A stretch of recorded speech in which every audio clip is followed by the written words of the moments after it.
had to pay the price.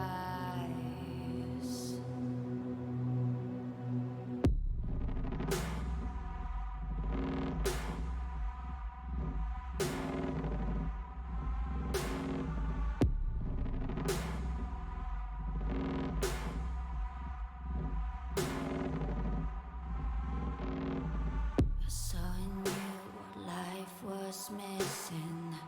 You lit a flame that consumed my hate. I'm now one for reminiscing, but I traded all for your sweet embrace. 'Cause we lost everything.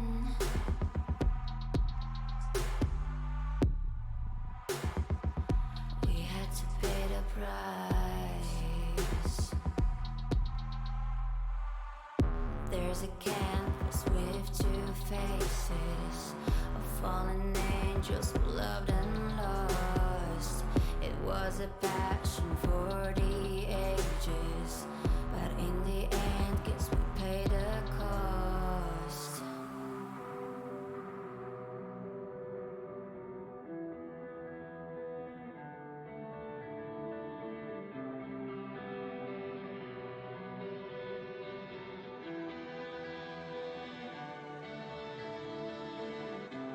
A thing of beauty, I know, will never fade away. What you did to me, I know. Said what you had to say, but a thing of beauty will never fade away.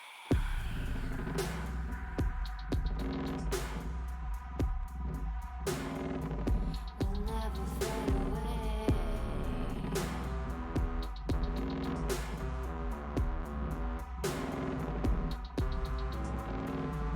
I see your eyes, I know you see me. You're like a ghost, you're everywhere.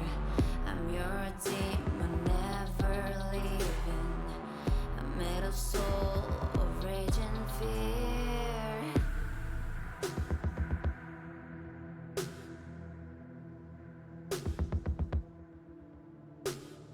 That one thing that changed it all. That one thing that caused the fall. A thing of beauty, I know, will never fade away. What you did to me, I know. So what you had to say, but a thing of beauty, I know, will never fade away. And until my duty, I know. Somehow I find a way, but a thing of beauty will never fade.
All right.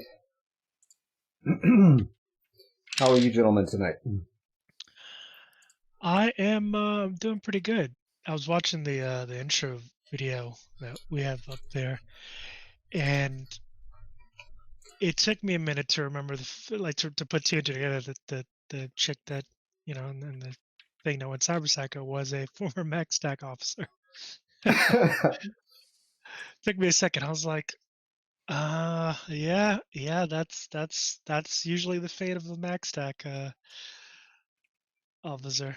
You Yeah, usually end up getting hunted by your coworkers. they're all pretty much cyber psychos anyway. So Yeah. I mean, Yep. that's what makes it take one down. Yeah, yeah, it really does. I don't know. I don't know whether that would be fun or not. To be honest with you, we'll To be a cyber psycho? to try and take one down. I would say I probably mean, not. probably not. I don't think that would go too well for the team. I think they're the Um, closest thing to a monster in the cyberpunk world. yeah, Right. I mean, what's his face? Adam Smasher was called the boogeyman of Night City for a reason.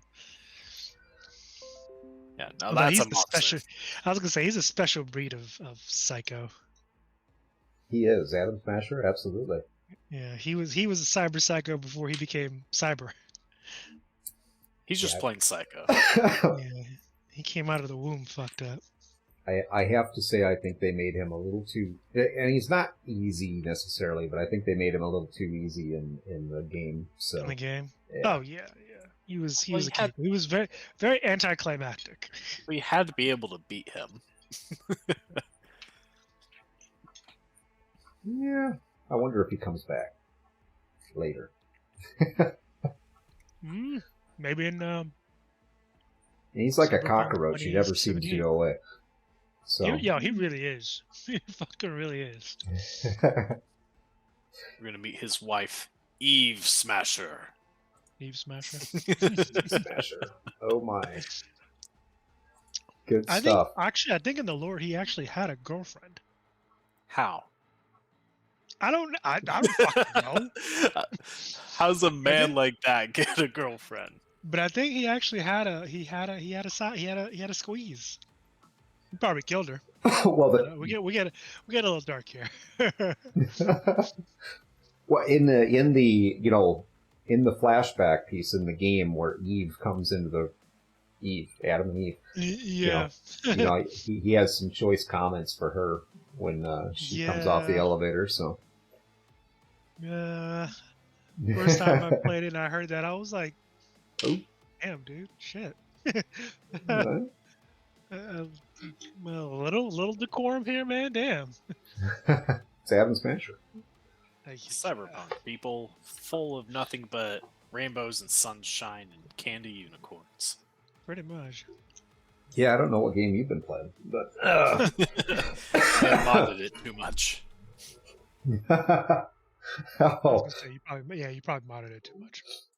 he modded in rainbow and sunshines and unicorns. Man's playing the Candyland version of Cyberpunk. All right, so we are back for episode 21 of the BOR. Let's do a quick introduction and then we'll do a recap, bring everybody up to speed to where we're at before we roll into tonight. So, Paul, we'll start with you. Hey, ladies and gentlemen, I am Rob, and I play Paul Lucero, or Ryden, if you're going by his handle. He is the most senior agent of the bunch. He likes his alcohol, his beer, his liquor, his whiskey, and his beef lo mein. And that's about all he really loves in this world. He's a simple man. Oh, that and explosives. Yeah, Explosives he's at proven that one. inopportune times. I wouldn't say inopportune times. There's always an opportunity.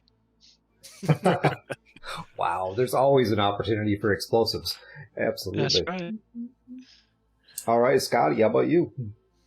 Hi, I'm Matt. I play Scotty Sims, aka the Rat. He is the wheeler and dealer of the group.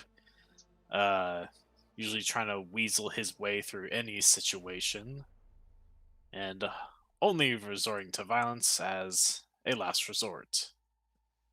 Sometimes that works better than other times. Gotcha. Yeah, the pacifist of the group. Amazing. He never hurt a fly, unless the fly made him hurt it. I'm not sure that the 2 flies in particular that I can think of actually survived that encounter, but Yeah, I'm pretty sure they're dead. Only because they made him do it. the fly made me do it. You should take responsibility for your actions there, buddy. Nah. Oh, man. Who needs to do that? Wow. Yeah, social degeneracy. Fantastic. I like it. So to bring Cyberpunk is made up of that. It is the land of that for sure. The dark future piece where, it's the parallels to our current world are definitely, Terrifying. well, yeah, scary, but, this is definitely a dark place, and, I don't know if I would want to live in that world or not. Sometimes I think, it'd be really cool, and other times it's like, wow, not sure. No, I don't know if I honestly. It's like, people are like, oh, let's go live in D&D universe. I'm like, they got magic and dragons and like literal zombies and shit. Like, I don't know if I want to be a regular Joe Schmo in that kind of world. And oozes. That's the thing, being a regular Joe Schmo in a world. It's like, if I'm coming in as a mega powerful dude, maybe. But if I'm just like, me? Fuck no, I'm gonna die out there. want to I'll roll in stay with here. all the cheat Thank codes. you very much. Just roll in with all the cheat codes, man. Oh, wow. Roll in with all the cheat codes. Mm-hmm. All right, so... Funny. Yeah, go ahead. No, I'm just gonna, as soon as we're ready, I'll do a little, bring everybody up to speed, but if you got more to say, go for it. Well, it's amusing that we talk about cheat codes, because I don't know if you guys know, but they made a Twisted Metal TV show. I don't know if anyone has ever played that TV show. Played the game. I forgot they made a TV show out of that. It was interesting because in one episode they actually punched in one of the cheat codes. I can't remember what it was for. I think it was for like infinite ammo or something. But the guy, Anthony Mackie's character, had to punch in the cheat code to start his car. Okay, here's my question: is it any good? Because from what I remember of like playing Twisted Metal, like granted it's been a long time. I was like real young, but I don't remember there being much of a story to it. You just get in a car and try to blow up other cars. It was actually pretty decent. They did make a fairly decent story about it. A lot of, Sweet Tooth is in it, and I actually like his character. And I come to find out one day I was trolling or I was scrolling through YouTube, and I found a YouTube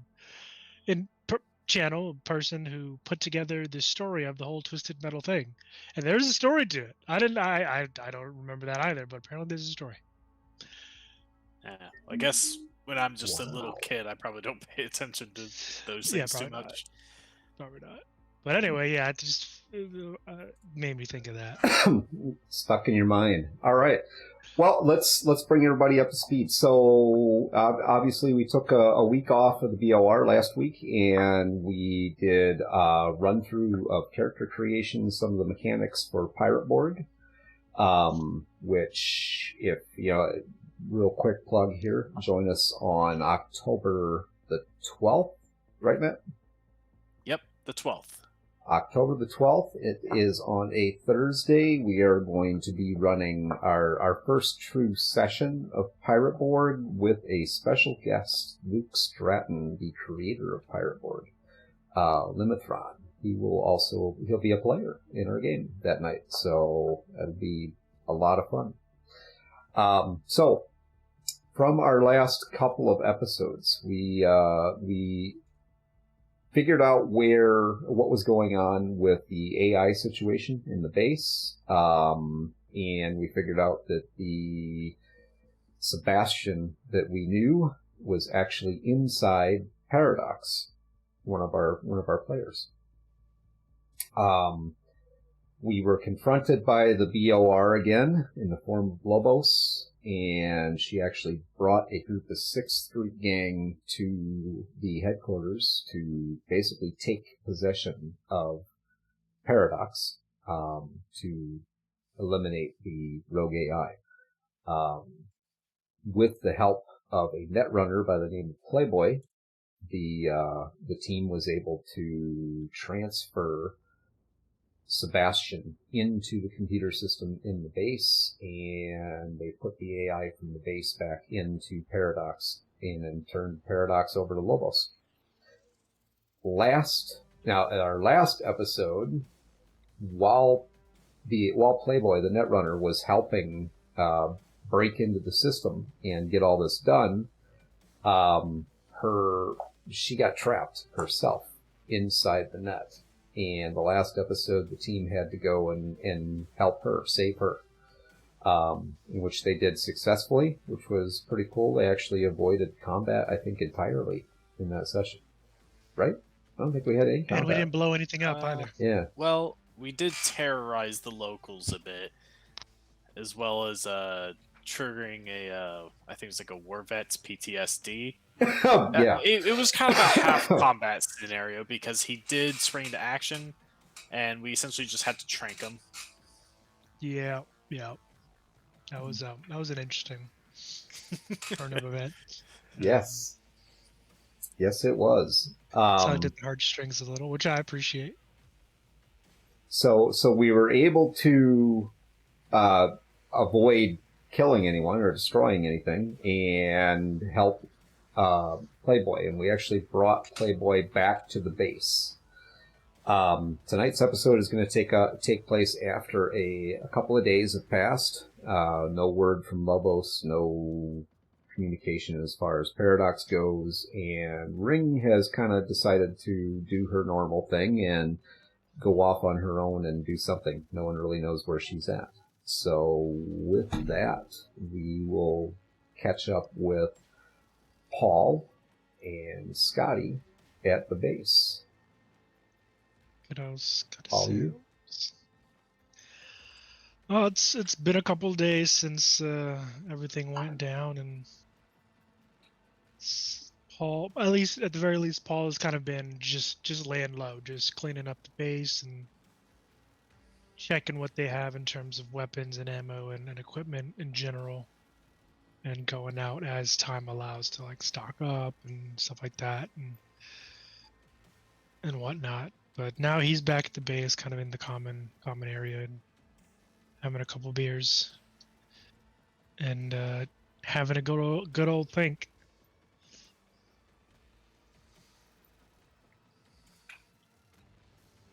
And as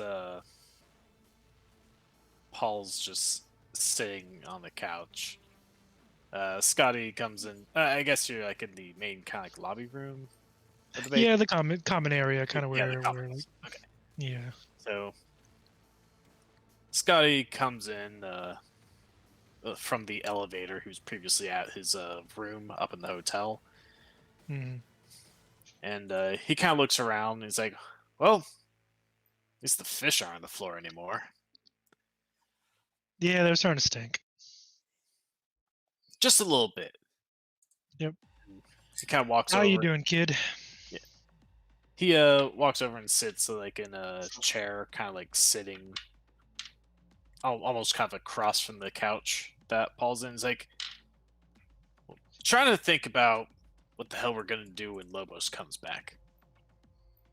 We bought some time by giving her Paradox, but we don't know how long that's going to last. And frankly, we're a bit outgunned if she comes back with the Bureau and 6th Street with her.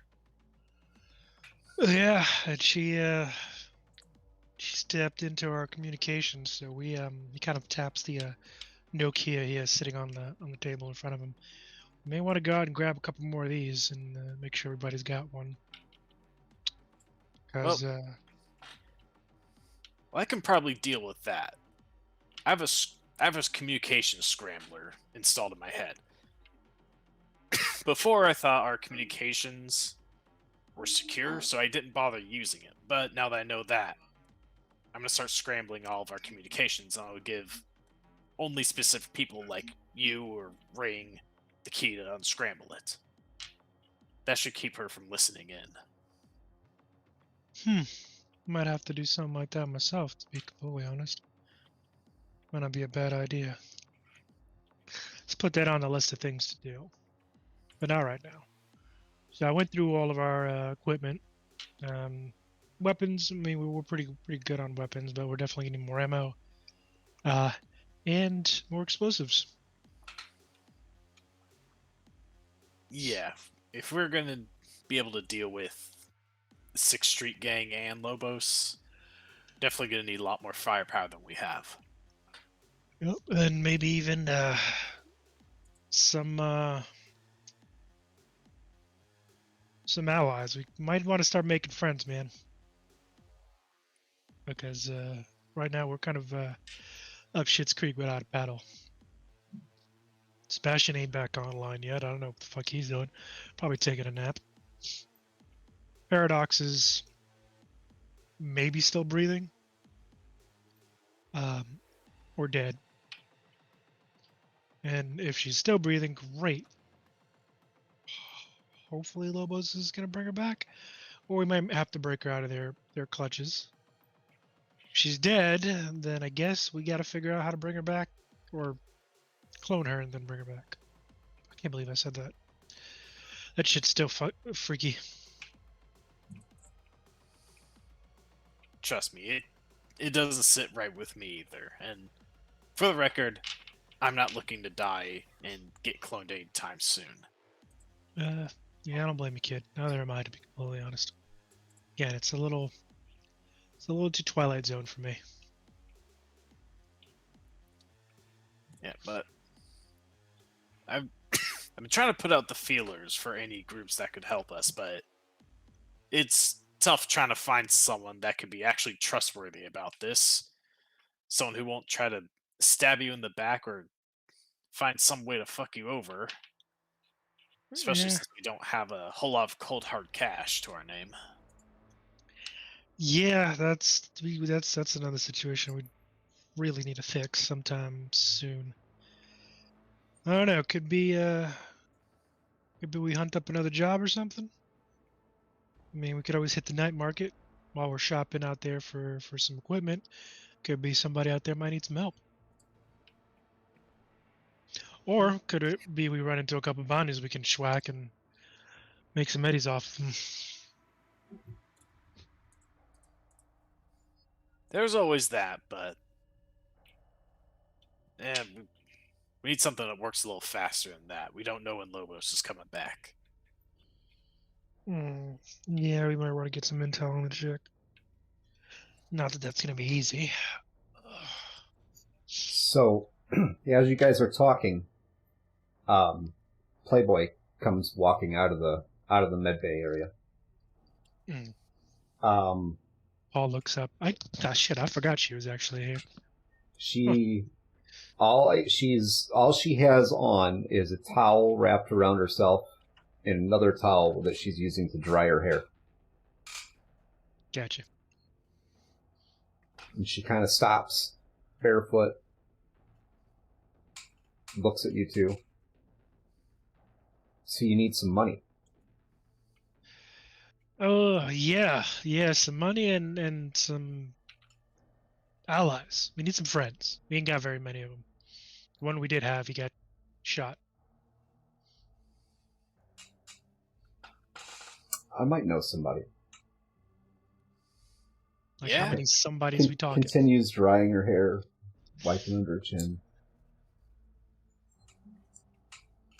Well, there was a job a while back. It's an off-the-grid job. There's a warehouse that a friend of mine wants checked out. We'll put it that way. All right, checked out for what? Well, apparently there's some hardware that's kept there. And that hardware is kind of valuable. So, all right, you want to elaborate on the kind of hardware this is? it depends. Are you interested in the job? Depends on what's in it for us. Well, I'm sure that he'll pay you. Pay how? Listen, I'm sure you understand we need a little something more solid than that. All right, so there's a military convoy, let's just say, and there were 4 trucks, and then there were 3. So who'd he steal it from? Does it matter? Kinda, yeah. If it's any one of the heavy hitters like Arasaka, Militech. We've already got Militech on our ass. Dynalar, Biotech. I mean, you name it. They'll have ways of finding their shit. And anyone who may have been involved in taking it. We already got enough enemies. Suit yourself. I mean, Arasaka's How a much big... is he paying? I'm sure I could get, a couple grand a piece. Well, you know what? I'm willing to take your word for it, just because I know you owe us after getting your ass out of there, out of cyberspace. Don't forget that debt. Yeah, about that. You still haven't paid me for the work that I did for you. Either. Look, man, that's why. One of the reasons why. Okay, first of all, you took your ass out of cyberspace right there. You were. Paul goes back to drinking his beer. Is it good? Okay, no, you're on the hook for this too. I don't know what you're talking about, kid. This is your deal. And look, all right, we took your ass out of cyberspace. We saved your life there. Surely that's worth something. And besides, as we're talking about, we're trying to get some money. Yeah, and I'm trying to help you. All right. So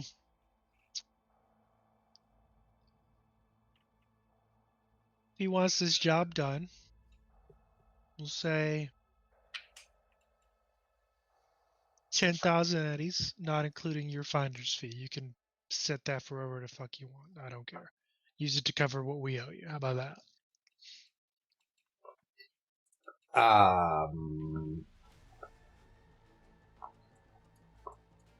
Okay, I don't know if he'll take that.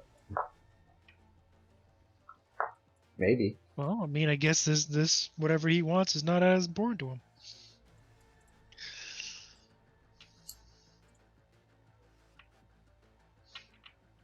Look, I am going to vouch for you to do this job. I mean, there's lots of other people out there that could do this job. I mean, it's basically just, we're just snatching a truck. That's all. And we're not even snatching a truck from, well, Arasaka. Someone else stole it.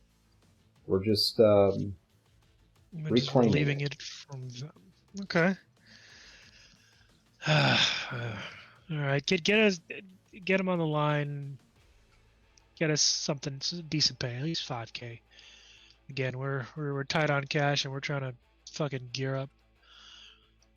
for fucking another fight. Jesus Christ. And it's at this point Scotty kind of looks, if he's looking at Paul, he sees the years wearing on the guy. Yeah, so, In the eyes. yeah, so this guy just kind of like nods at Paul, then turns to Playboy. He's like, "All right, send me the guy's contact info." All right. And she, reaches underneath her towel and pulls out what looks like an agent and types something into it. Bing. Where the fuck were you hiding that? You know what? Don't want to know. We call that mallet space.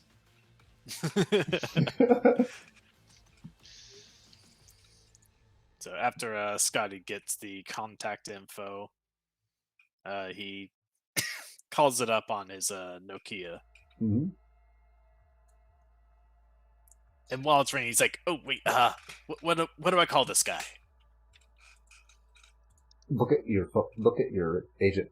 That's what she tells you. Look at your agent. And on your agent has the number and it says Razor. All right, he sees that and just puts the phone back to his ear, waiting for the person to answer. Yeah. Hey, speaking to Razor. Yeah, that'd be me. So What you I'm want? here How did looking- you get this number? Got it from a friend, Playboy. She tells me you're looking at a little warehouse. So you need it Playboy. checked out. Oh, Redhead. she did. She told you that, huh? Yeah, she says you're looking to pay a couple folks. Yeah. Yeah, so, okay, you're looking for work then? Are you interested? Of course I am. Why else would I be calling you? What's your name? Name's Virgil. Virgil. Never heard of you. Well, you have now. Wow. Okay. All right. Well, you got a little spunk there, kid. All right. So, is it just you? You think you can do this? I don't think you got to have a crew, man. You're not going to be able to do this by yourself. Trust me, I got another guy with me, and he's professional. Oh, okay then. He's professional. Okay. So, all right, here's the job. I will send you some coordinates. All right, it's a little warehouse. Some guys I know. They keep stuff there sometimes. Stuff that they acquire. Not necessarily through normal channels, that kind of thing. There's a truck there. I know it's there. I just need you to go and get that truck and drive that truck to another location and drop it off for me. Simple. Easy peasy.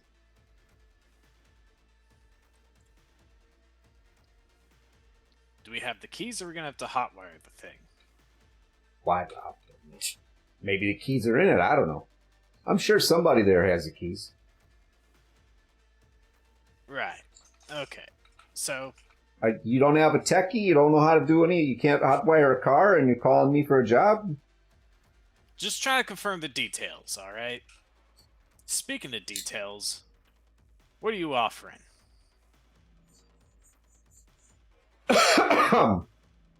Tell you what. If you accomplish this job, if you can pull this off and get that truck to the secondary location intact, reasonably intact, as long as the cargo's intact, I'll pay you. You said it's you and another guy? That's the plan right now. Might bring in more if the situation calls for it. Is Playboy going to be with you? And as soon as he asks that, he kind of like covers the speaker part and looks at Playboy. It's like, You coming for this job? I don't really do field work, but okay. Well, are you going to be involved in the job? You know, he's asking how many heads to pay for. All right. Well, I didn't think about that. Okay. Yeah. But we're square now. You still owe me. You're already getting paid for this. This is an opportunity for you to make money as well. He's paying all of us. Tell him I'm not going to be there and see what happens. He shrugs and goes, sorry, Chief. Said she's awful busy right now. Oh, well. All right. I'll tell you what. I'll give you 500 apiece. 500 apiece? Come on, you gotta be joking. You gotta be joking to think that you can do this. Listen, we're gonna be... Listen, you're presenting us in fairly blind. We don't know who we're gonna be dealing with. If we're gonna have to deal with the original owners of that thing and just 500? Come on, bud. Even you know that's shortchanging. All right. A large fucking amount, too. Do you have a netrunner? I can get one. All right. Are they any good? Sure they are. Okay. All right.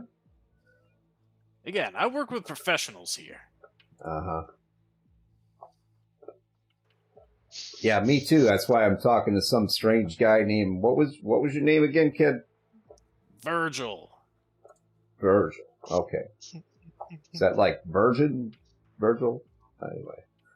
All right, look. You do this. You get the job done. You bring in a netrunner or somebody else to help you with this. I mean, can you drive or you not? Anyway.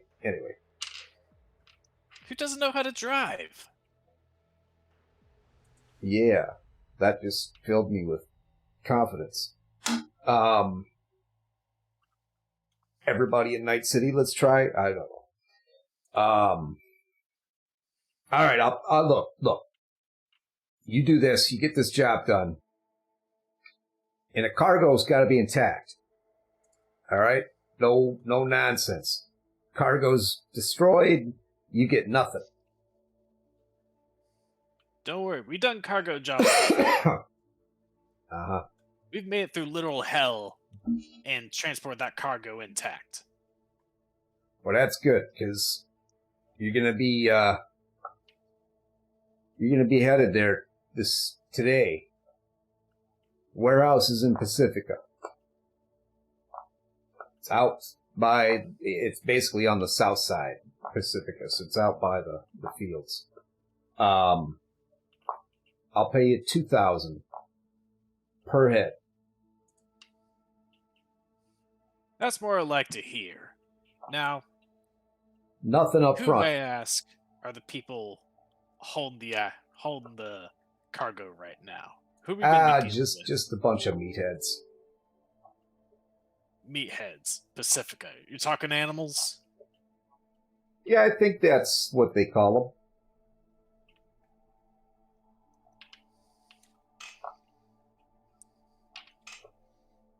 $2.5K per head. Look, are you telling me you can't handle the animals? Is that what you're telling me?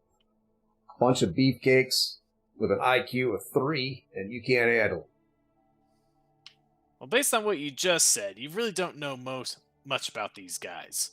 We can handle them, but I will say, they're not your average ganger, alright? $2.5K per head. No, 2K. 2K per head. Maybe, if you pull this job off, I might have some more work for you.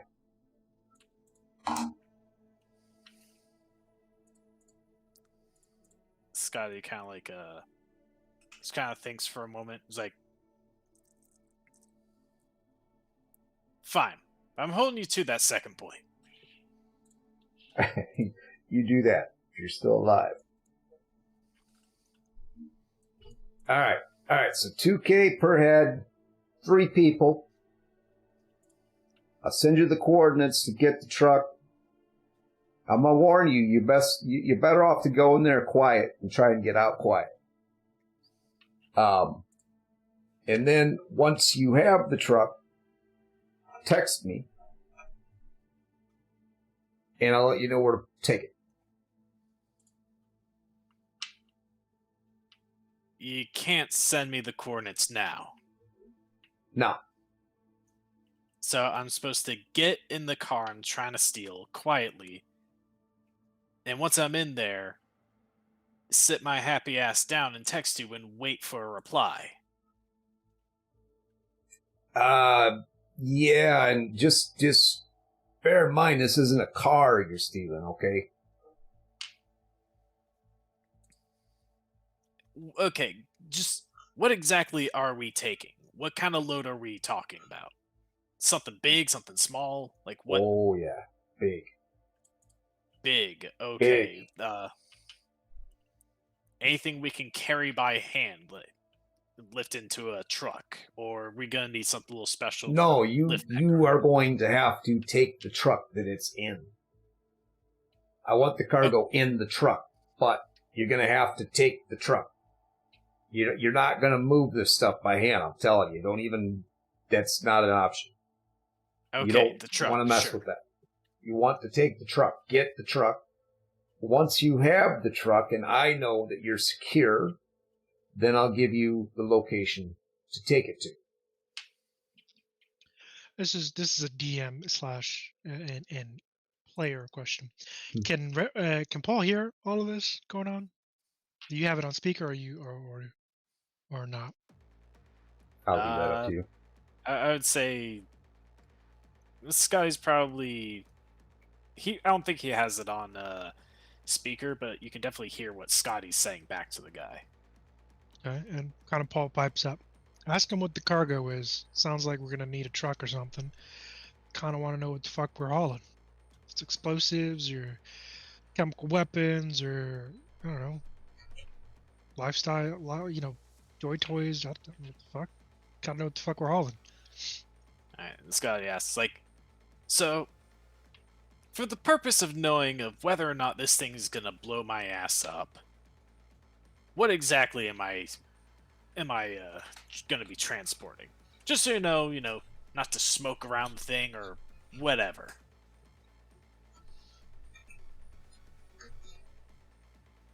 All right, so this is a load of combat drones.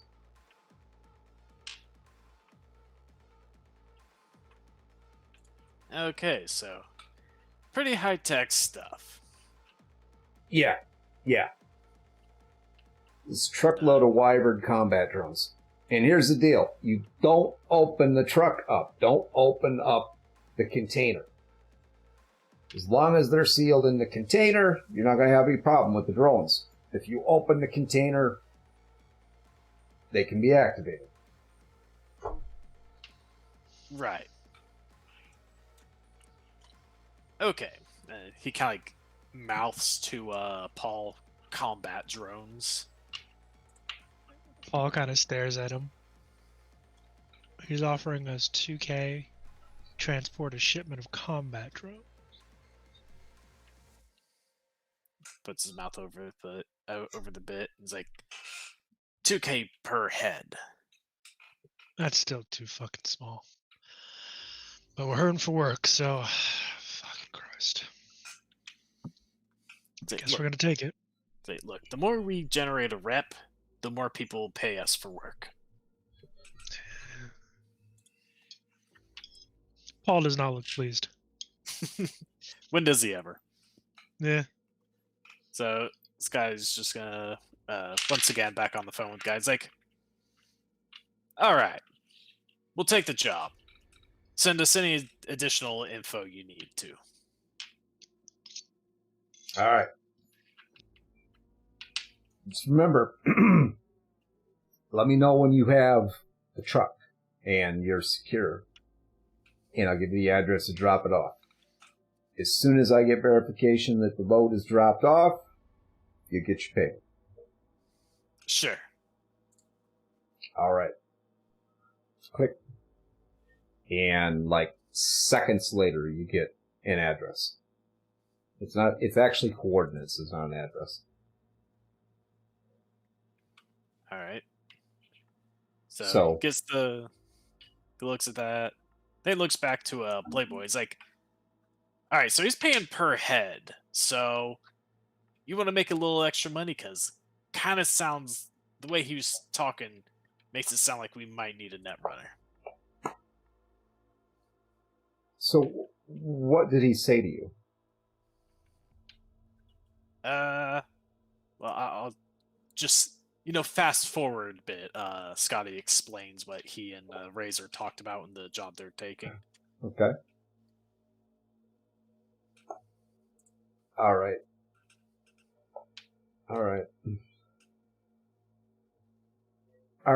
So he's offering 2,000 per head. Better than his first offer. He's trying to stiff us for 500 a head first. And you want me to go with you? Unless you can do it remotely.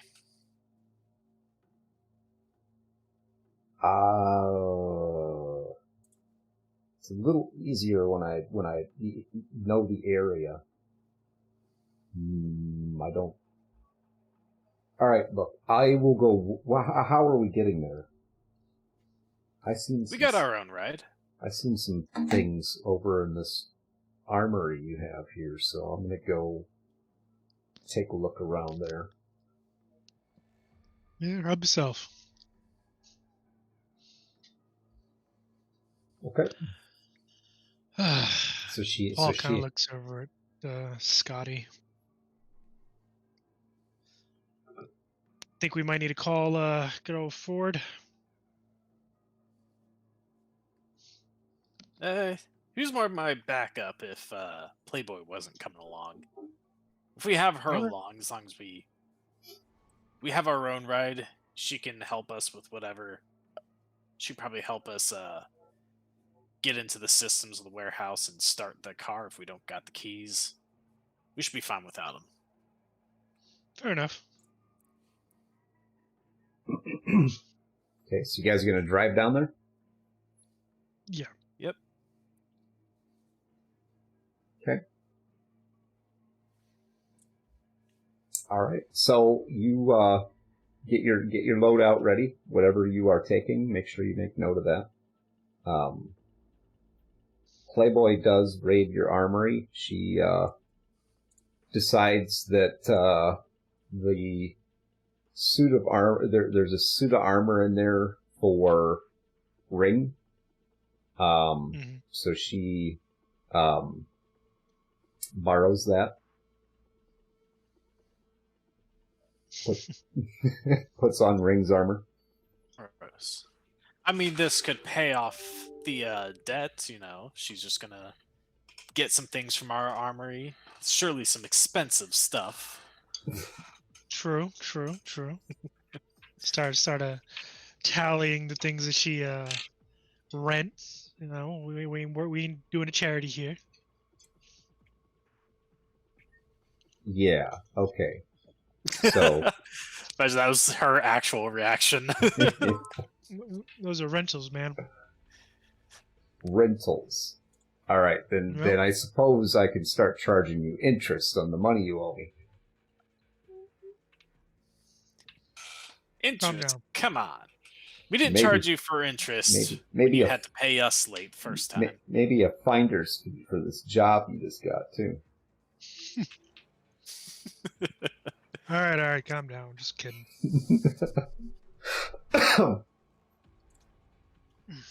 You guys got some nice threats. What is this? What is this made out of? This guy's just shrugs like, I don't know, but it's good at stopping bullets. Are you sure? Seems like it's kind of thin. Okay. Trust me, it's good stuff. All right. So weapons. She kind of looks around at the the weapons you guys have. Imagine Sky's probably put his damaged electro bat in there. Yeah. Yeah, she looks at that kind of the hell. Okay. So he's got the mono blade on him, I take it. Yeah. Okay. Paul went and grabbed the shotgun and his revolver. So she looks around and she picks up a small pistol.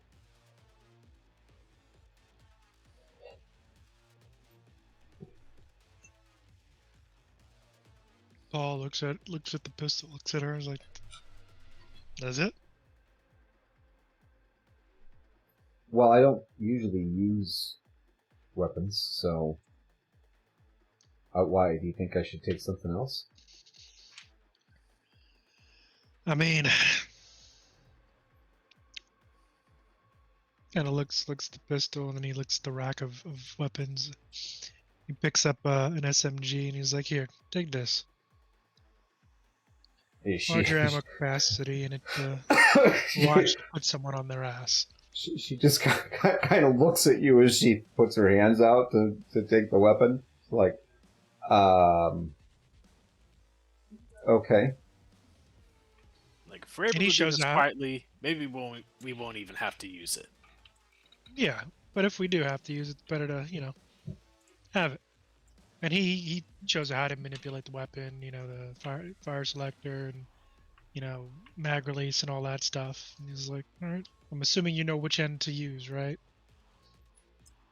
I just, she points it at you. And he slaps. He's like, whoa, whoa, whoa, whoa, whoa, whoa, whoa, whoa, whoa, whoa. What? I told you, I don't. Oh. Well, good thing I didn't pull the thing then. He takes it back and hands you back the pistol. Like, you're good with that. You're good with that. But that has more ammo capacity, you said. No, you're good. You're good. All right. You'll be okay with that. We'll leave you in the truck. Don't worry. Okay. I think we got a lot to teach about common firearm etiquette on the way there. All right. Fine. I'm pretty sure I can handle this. Just point it and squeeze the trigger, right? Something like that, yeah. Just let's go. And Paul grabs a couple of grenades just in case. The quiet kind, of course, for this quiet job. The quiet kind of grenades. Absolutely. Okay. It's the future. Maybe they figured it out. The silent grenade. Yeah. I mean, yeah, it's possible. All right, so you have your quote unquote silent grenades, and you're all loaded out. All right, so you're gonna drive the truck down there. Yeah. All right. So you drive through town. Obviously, there's going through Night City is traffic is always hell, more or less. Kind of brings to mind that comment that Razor made to you about people knowing how to drive in Night City. I assume you're driving, right, Scotty? Sure. If Paul isn't, Scotty would, and Okay. I feel like Sky's a bit of an angry driver, probably just like yelling as long as just like everyone else in the the classic New York City traffic. Everyone honking their horns and yelling and shit. He fits right in with that. All right. Are you in a hurry? Not particularly, but it's still just it's just the frustration. It's like use your blinker, god damn it! All right, so give me a driving roll. We really should have had Paul drive in that case. Okay, where is that? It is under control. Yeah, we probably should have had Paul do this because I'm pretty sure Paul's Ooh. better at driving than Scotty is. A respectable 14. Okay, solid roll, solid roll. Piloting a land vehicle. Okay. All right. So you as you're getting through the downtown area before you cross the bridge, you have a couple of close calls. You almost run a lady in yellow spandex walking what looks like a Shih Tzu. Bet she was wearing Lululemon pit spandex.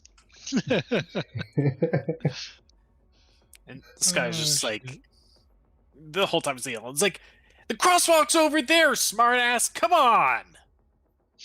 Okay. All right. So now you get past that situation. She just flips you off, and continues to saunter on across the street. Crossing the bridge. Give me another roll. Oh god, why do you do this? We're just driving through the city. How hard can it be? Oh no. That's a nat 1. You jinxed it. That's how hard it can be. It's just driving through the city. All right. So you're actually you get so upset with this lady, walking across this busy 4-lane highway with what looks like a dog. Obviously not a real dog, but as you go to merge onto the bridge, you end up like full on running into the back of the car in front of you. Oh, fucking Christ. Everybody takes a nice little jolt in the vehicle with you. And rather than just drive off, this guy gets out of his car. Give me an odd or even roll. Give me an odd or even. Sorry. Even Steven. Okay. Your vehicle appears to be fine, but like the rear end of this little sports car that he's driving is just caved in. I mean, you crunched it.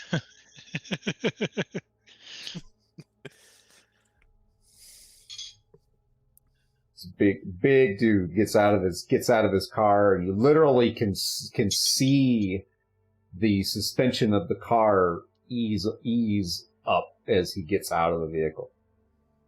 So Paul looks at Scotty and he's like, "Do you want me to go, doctor, or do you got this?" I'm trying to think.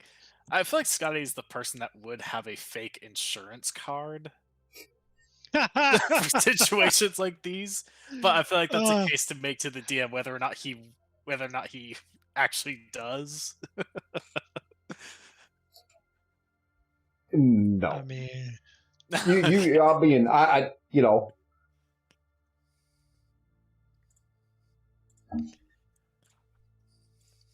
you have had them in the past. I would say that, no problem, absolutely. I mean, you can tell a story with that, but do you actually physically have a card on you? No. Okay, that's fair. So this guy's just kind of like roll down the window, kind of like lean his head out, and is like, "Ah, shit. Real sorry about that, buddy. You know how it is in this city. Everyone's in a hurry to get somewhere, and I'll see. What the fuck were you doing? It looked completely open for you to go. You're just sitting there." Paul just stared across the center console at Scotty like, "Motherfucker, you the one who hit him." It's like, yeah, but like he had room to go. Well, I was like, okay. are you right? He just kind of sits there and stares at him. Are you a little loco, maybe? Perfectly sane, sir. Once again, real sorry about that. Yeah, why don't you get out of that vehicle? Get out. Come on out here. I think I'd rather not. Pulls out In a fact- cigarette, lights it up. In fact, I think I'm just gonna. And he just starts. Actually, is there room to just get around the car and just keep on going? Well, give me another outer even. Motherfucker's he's gonna flee the scene of a hit and run. That's an even, baby. Yeah, it's really tight. It's really tight, so it would require another driving roll. Oh my god, the driving rolls. You're pretty sure there's a wide enough space there that you could get by, because there's there's concrete guardrails for this on ramp going onto this bridge. And it's pretty tight space anyway, but when you hit his vehicle, you kind of forced it over to one side. So you're pretty sure that you could go over to the right and squeeze by there. You think so? Man, where's our nomad when we finally have like driving rolls to make? Are there any known detours that we could take, or is this like the only way to get to where we? Well, you have a line of cars behind you at this point too, all beeping their horns at you. This guy's like, get out of the vehicle, get out here. And You're gonna pay for the damages. One way, puts his fist up and out pops a Ripper, or the other. Like, god damn, just a random ass guy with rippers. Alright, so this guy's just gonna look at the man and you know what? Slipping eye dart. He's just gonna fire one at this guy. We don't have the time for this guy. Okay. Roll it.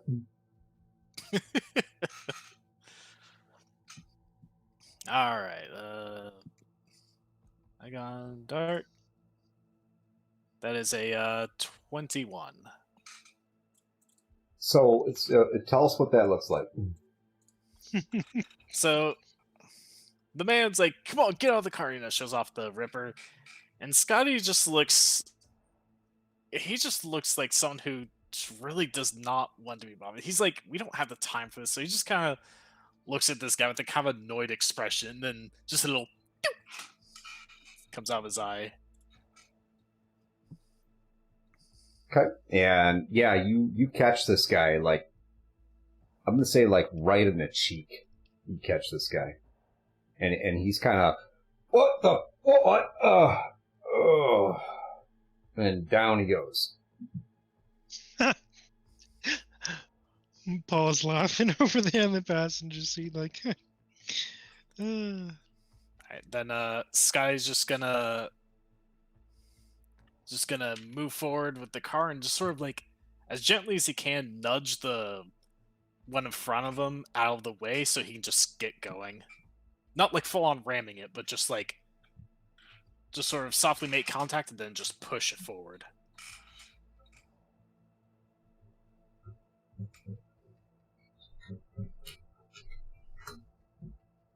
Okay, so you do that. You're kind of trying to get up there and push forward the other vehicle. And as you do that, part of the fender of the vehicle gets caught up under your bumper.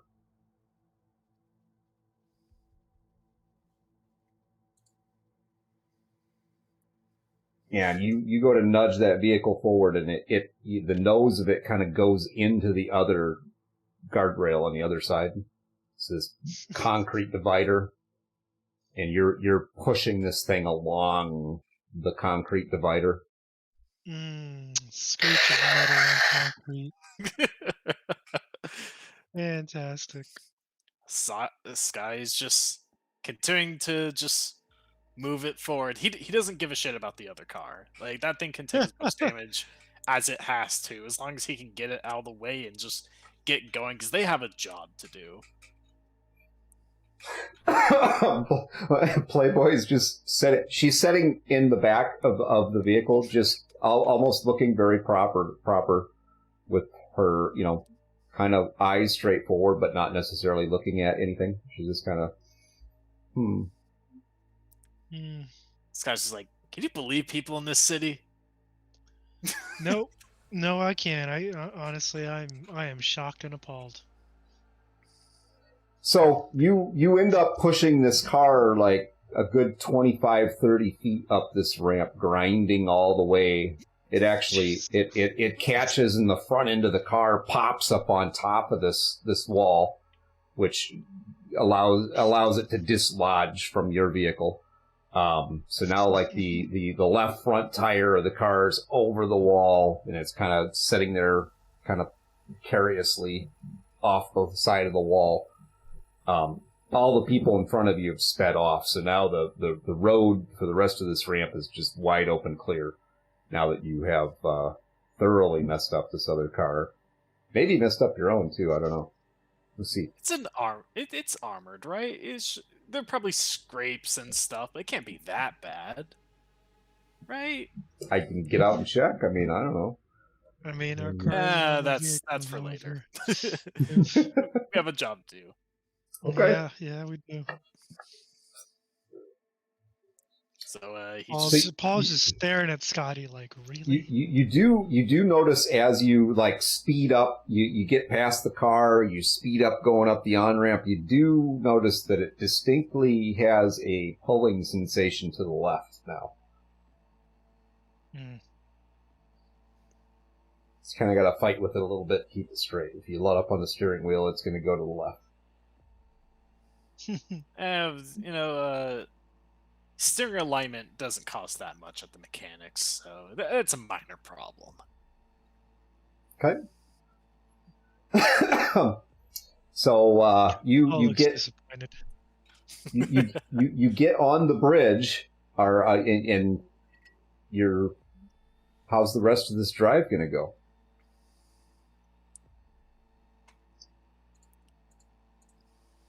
I mean, they're going straight there. I mean, if I have anything to say about it, I would say it goes relatively nicely. I think we've had enough rolls. Yeah. Okay. So yeah, I will. You get there. You get the rest of the way there. The city doesn't change, but I mean, once you get into Pacifica, it's a little different situation. There's not a lot of traffic down here. You drive into off of the main highway. You drive down into Pacifica, off to your right. There's a couple of roads that kind of veer off to your right, and then you see the mall complex off to your right. Wide open parking lot, huge building. Looks like it was meant to be a pretty nice place. Now it's got burning trash barrels and things like that out in the parking lot. And you come pulling up to an overpass. And the overpass is blocked off by tents and debris, cardboard boxes. Just looks like people have built a shanty town underneath this overpass.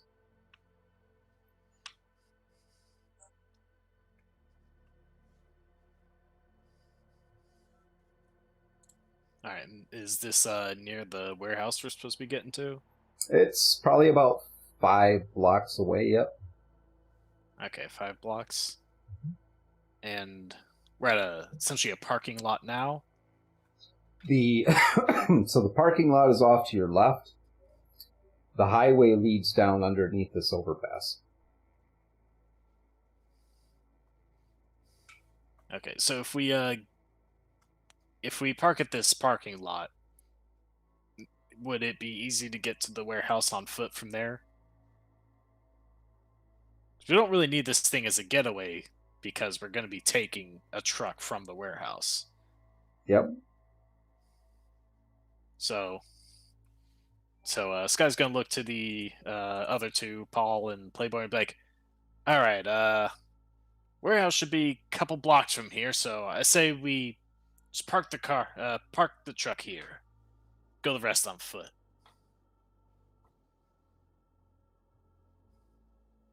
Okay.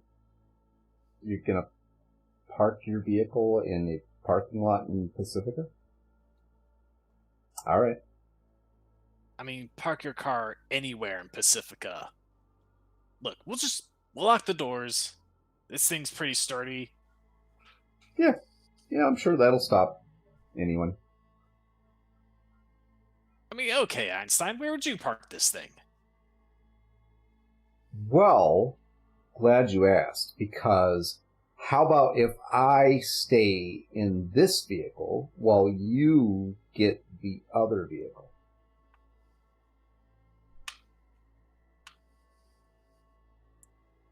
Would you be able to do any of your Netrunner stuff from here? Maybe. Yeah, I can do all of it from here. All of it. We're good. I don't like the hesitation, but you know what? I'll take it. Paul's Okay. just in there thinking to himself. I might have to get closer, though. Like, go find a connection point at the building that we're going to. Okay, well, that thing's not exactly subtle, so if you need to get that close, you might need to come out of the thing. Because remember, we're trying to do this quiet. Okay. What? Just for safety's sake, let's do that. Okay, we can park. I mean, it's your vehicle. You can park it wherever you want to. But why don't you let me hold on to the keys?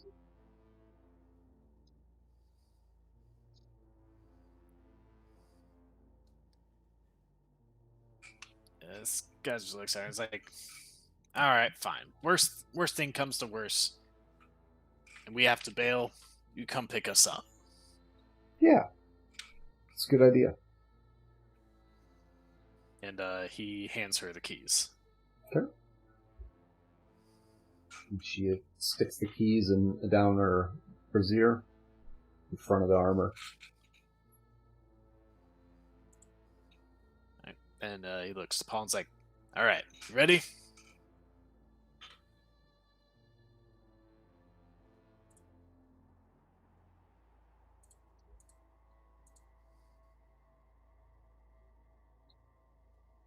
Rob? He's the old guy's suffering from senility, I think, maybe. No, he's thinking.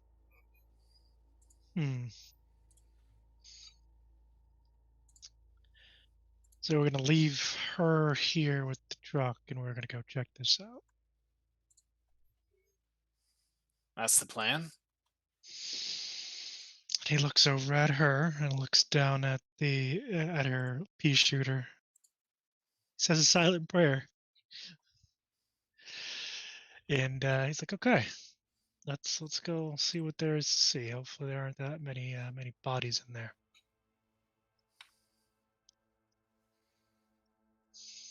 All right. And Scotty gets out of the car. All right. So the three of you get out of the car and go for a walk through Pacifica. You find the building where you're looking for. Actually, that is one thing that Playboy is pretty good with, is the GPS coordinates. And it basically looks like an old, well, I wouldn't say old, but a manufacturing facility. It's a large shell building, with docks, loading docks, and there's a couple of large overhead roll-up doors, to get into it. You do see some vehicles around it. couple of motorcycles there that definitely have the animal symbol on them. And you see a couple, there's probably 4 people around the perimeter of the building.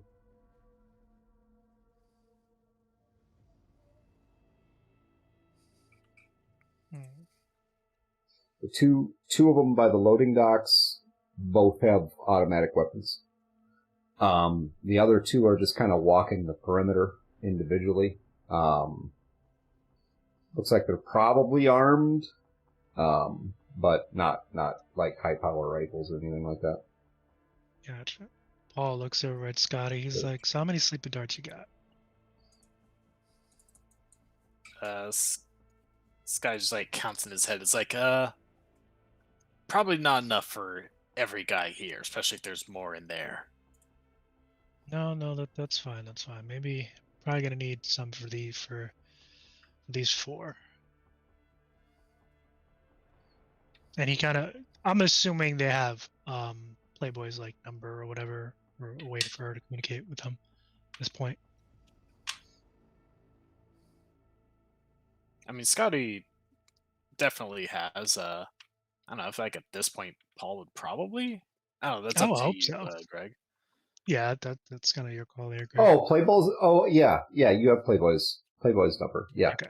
So he contacts her, brings her up on the Nokia. He's like, "So, can you get into their network from the truck? Can you jack in or whatever it is you net runners do?" I have to find an access point. Can you find one from the truck? Oh. Let me see. I'll get back to you.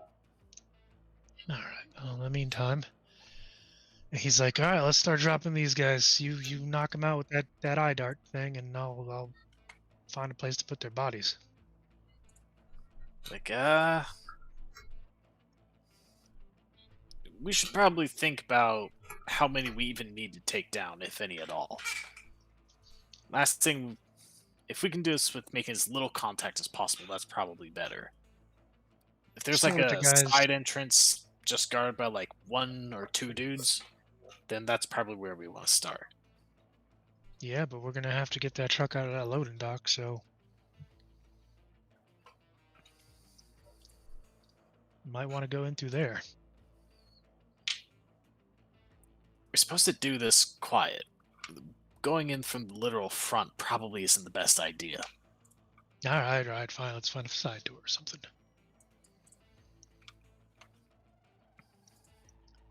And so Scotty's gonna kind of quietly as he can circle around the building, see if he can find any other kind of entrances that are lightly guarded. You do, yeah. There's several path-through doors. There's one at the end of the building from where the loading docks are at that is up a flight of stairs. On the ground level, it looks like all of the doors they're not designed to be open from the outside. Okay, so the one up the stairs is the one we want. Probably, yes. That actually has a door handle on it, on the outside. Okay. Are there any animals patrolling back here? Just the one. Looks like he's coming up the side of the building towards you. Alright. So, Scotty's gonna stay hidden and pretty much just wait for the best chance he has to try to hit the guy with the sleep dart. Paul's gonna try the whole hidden shit as well. Try and sneak. All right. Go ahead and give me a roll for that sleep dart, Stan. Okay. Sleep dart, where is it? Right here. That is a 20. All right. You You take him down. What does that look like? All right. So, say Sky's hiding behind, I don't know, probably some like random trash cans or whatever kind of cover he can find. Probably trash cans. I would say bushes, but there probably aren't too many of those in this city. A rat in the trash? Say it's not so. He's in his natural habitat. I think he needs to get a couple bonuses for that. So the guy's walking like he's kind of getting like closer and closer, like on his path of patrol, and then he kind of like just turns a bit to go down another path of patrol. At that point, Scotty just like pokes his head up just enough, and just like usual, just a little, doop, and then the guy hopefully falls.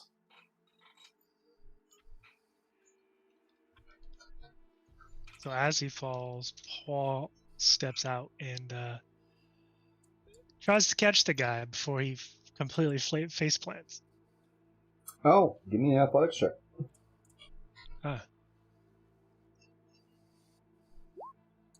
And that is going to be a 16. All right, you do manage to catch him. All right, so he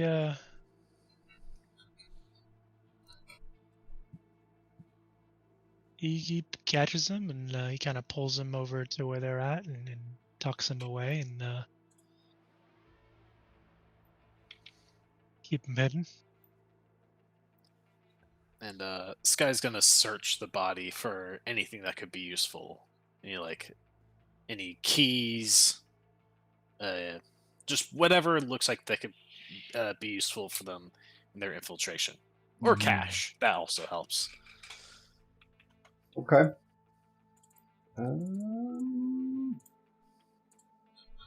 You do find a set of keys on him. And you find 2 eddies. Wowee. I'm so lucky. 2 eddies? My man had a whole 2 eddies. 2 eddies. That's what he had. I'll try not to spend it all in one place. Right? Yo, I feel, man, gotta save that. That's a good idea. Then Sky's gonna take whatever weapon the guy has and just like hide it somewhere, just so if the guy wakes up, he won't come at them shooting bullets. Okay. Yeah, this guy just has a knife on him. He doesn't have a firearm at all. Oh, okay. He's a big, beefy fella. Probably like 350 pounds. All steroided muscle. Yeah, that's a beefcake right there. Right, yeah, so actually, you figure out when you pad them down to find the keys that it's not actually a guy either. Oh boy. I was about this guy like patting them down. It's like, oh, huh. All right then. This guy's like, all right, well, looks like she had 2 different keys on her. So kind of looks up at the door, up the flight of stairs. Like, let's hope one of them is for that.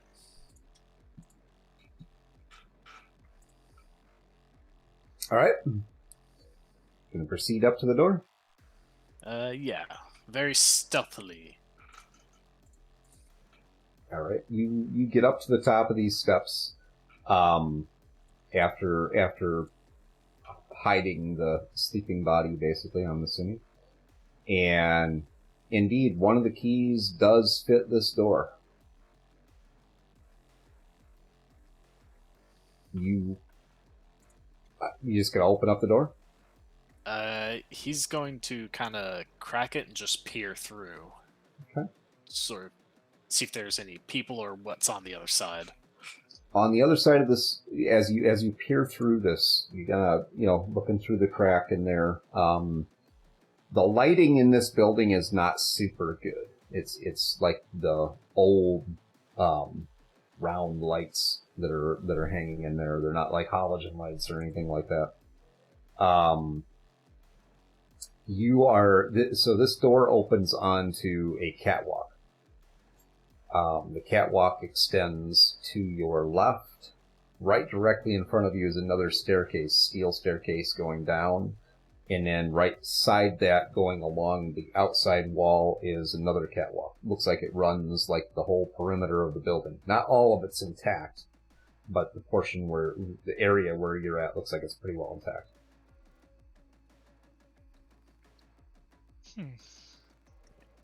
And did he see any people from that, or those kind of catwalks, the paths forward, kind of all what he's able to see? Yeah, just in the immediate area that you're looking, you can tell that out in this warehouse, and it's definitely a warehouse. There's like mostly empty shelving units that run floor to ceiling. All right. So he's gonna look back to Paul and just kind of whisper like, "Looks like coast is clear, at least for now." Paul keeps moving with them again, trying to keep quiet. Yeah, so gonna slip on in. All right. Give me a quick stealth check for the two of you, if you don't mind. All right. Both of us, or just Scotty? No, both of you. Got a 20. Yes. 17. Nice. Okay. So you have 3 options as you get through this door. You have the stairway going down to the main floor of the warehouse. You have that catwalk around the outside part of the building, and then the catwalk to your left looks like it ends. It goes a good 60 feet and then ends at the wall. There does appear to be, like some electrical panels and whatnot down there. Fire extinguisher.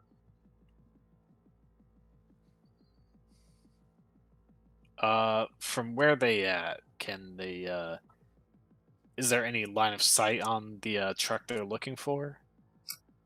Big building. So you can see, looking down where that catwalk goes along the outside of the building, you can see that probably a good 100 to 150 feet away from you, there's another catwalk that runs into the interior of the building. And it looks like there's another stairway there that goes down to the floor. Otherwise, you can see probably the first 30 feet into the building before basically your vision's obscured by these racks.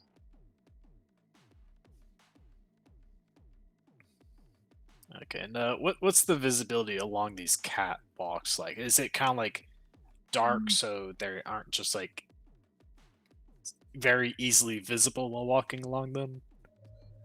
It's visible enough for you walking along them. I mean, so you can see where you're going, and you can. If there was somebody on that catwalk right now, pretty sure you'd be able to see them. You just it wouldn't be like clear.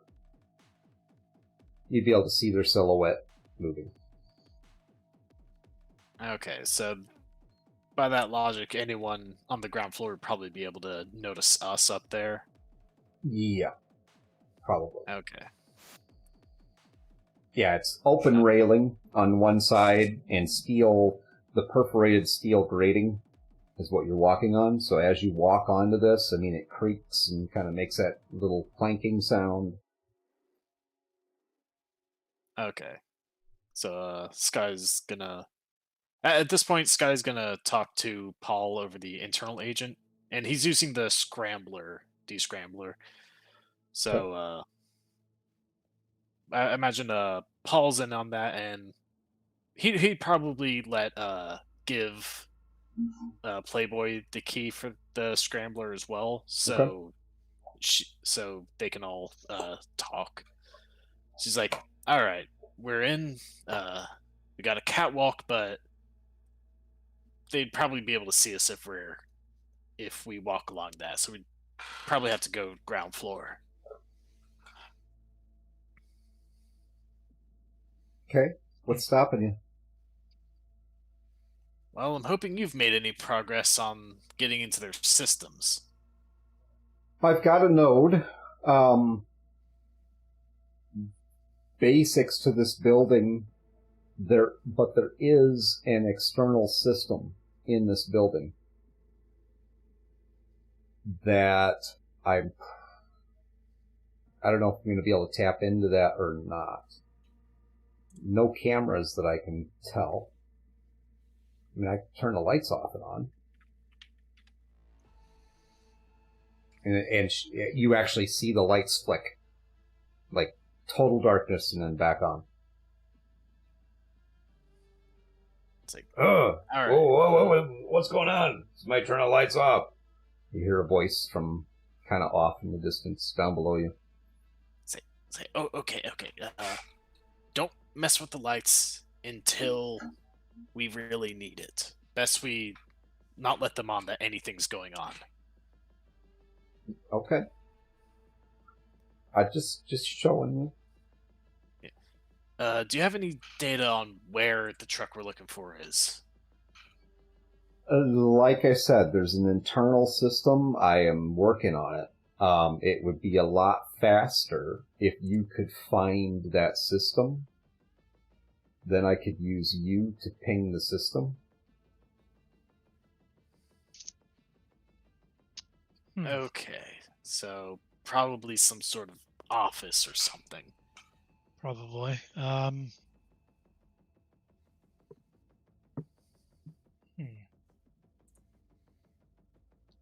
right, let's get moving. And Paul's actively looking around for wherever this kind of server office room might be. Okay. Which way are you going? Are you going to take the catwalk to the outside wall to your left, or are you going to go down the steps to the main warehouse floor? You're about 20 feet off the ground right now. I'd say at least Paul would suggest they stay on the catwalk, just because it doesn't appear like there's a lot of foot traffic on here as of yet.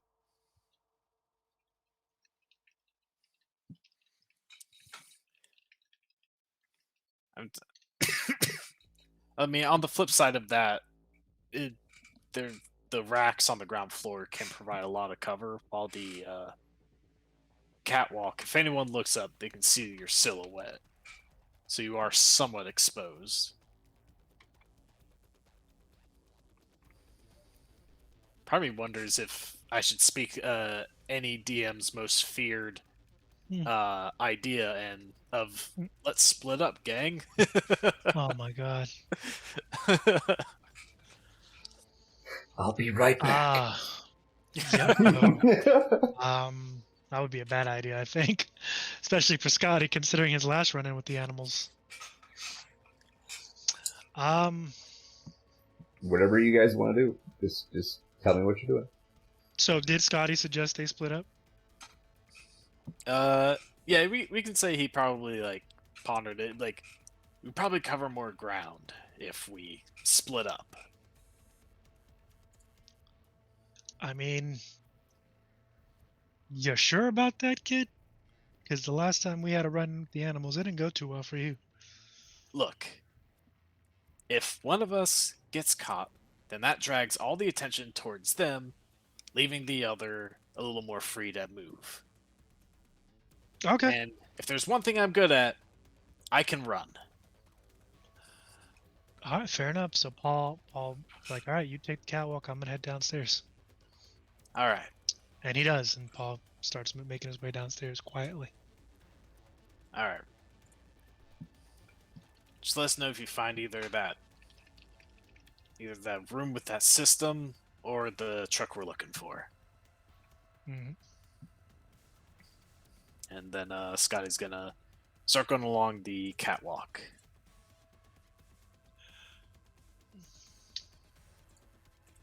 Okay. So, Scotty. Actually, I'm going to start with you, Paul. You get down the steps. These steps are kind of tricky. You can tell they don't get frequent use, so they're a little noisy. As you get to the bottom of the steps, you hear the heavy thud of boots coming your way. Paul looks immediately for the nearest spot to hide in. Okay. And coming to basically the end of these racks, so you can see straight down the wall. Underneath the catwalk, you see there's more steps on the probably 60, 70 feet away from you. And then it goes on underneath another crossing catwalk that's there. And all the way, you can tell where the other side of the building is at. It's quite a ways away from you, but you can tell where the other side of the building is at. Gotcha. You kind of duck yourself in back behind either the steps or maybe kind of in one of these aisleways, and you see another one of these big guy. This one's not as bulky as the one that was out that you guys put to sleep out in the alleyway, but taller. Gotcha. Comes walking to the end of the aisle. He's got a cigar kind of hanging out of his mouth. Not lit, just kind of chewing on it.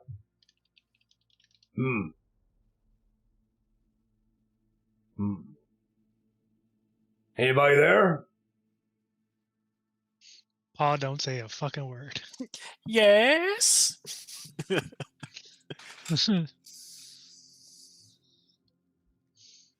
Look, if you're there, I know you're there. Come on out. He doesn't say a word, but I'm going to ask as a player, does this guy suspiciously look a little bit like Logan from the X-Men? I would probably the slightly taller African-American version. How about that? Okay. Nope, he just doesn't come out. Huh. Well, I guess nobody's there. Turns around, starts heading back down the aisleway. Skyrim NPC moment. Must have been my imagination. They say with the arrow sticking out of their head.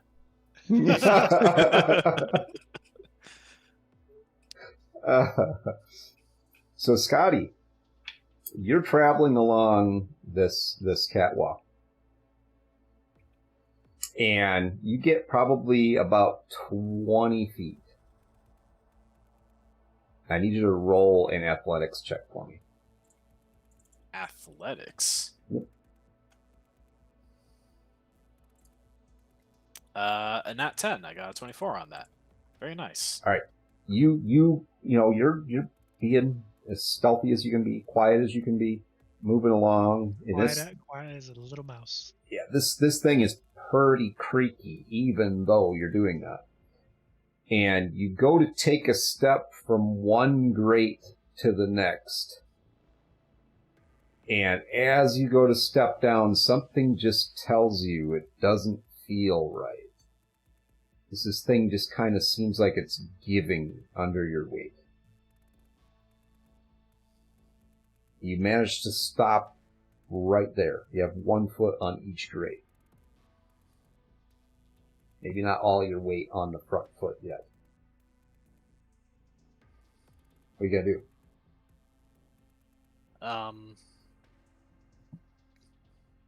So the catwalk is probably like in segments, right? So like this segment that he's got 1 foot on now is obviously very unstable. Maybe. How possible would it? How big are these segments? Each one of these grates is probably they're too wide.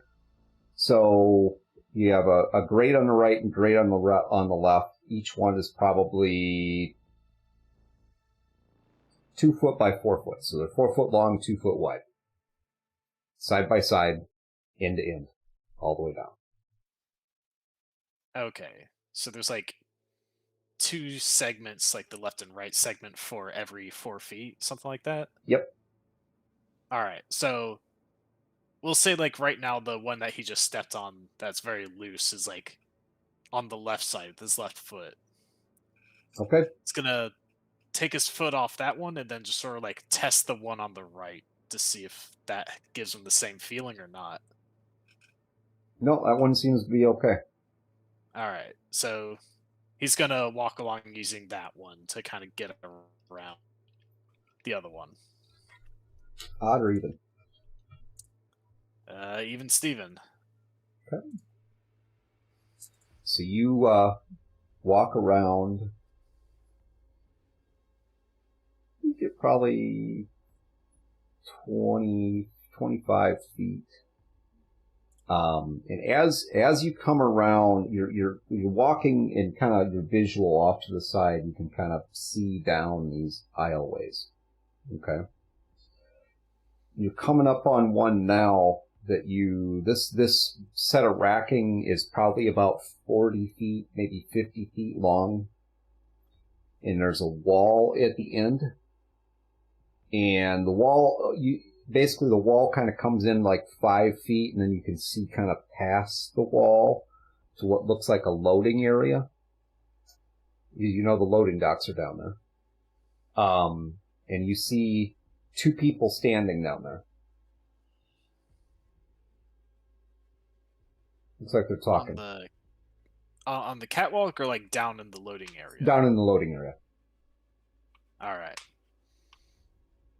So he's gonna creep along and try to get a better view in the loading area itself, see if he can't find the truck they're looking for, or if those guys are within any kind of listening distance. Okay. So back over to Paul. Paul. So this guy turned around and started heading back the way he came. Sounds like he gave up on his idea that there was somebody there. You hear a slight tinge of disappointment in his voice. Oh, well, sorry to disappoint, buddy. Paul's going to continue to move in the opposite direction, stealthily, and kind of peeking down each aisle as he goes to see, and he's basically looking for either the truck in question or like a server room or something. Okay, so you cross over the aisle where this guy's walking away from you. No issue. Get through there. You come to the next aisle, and you look down here and you see the same thing from your angle that Scotty sees from up above. You can tell Scotty's up there somewhere. It's surprisingly, from your vantage point, it's a little hard to tell where he's at up there. But you look down here, and you see this aisle goes down probably 50 feet. There's a part of a wall, and then it opens off to the right into what looks like a large open area, and you see 2 people standing down there talking. These guys aren't animals. They look different. But do they they just look like regular Joes, or well, compared to the animals? Yep. I mean, regular street clothes. Paul's gonna move in that direction quietly to see if he can potentially hear what they're saying. Okay. So, all right, Scotty. So as you're coming around the issue you just had, off to your left, you do recognize below you, you kind of see Paul appear, sneaking down this aisle.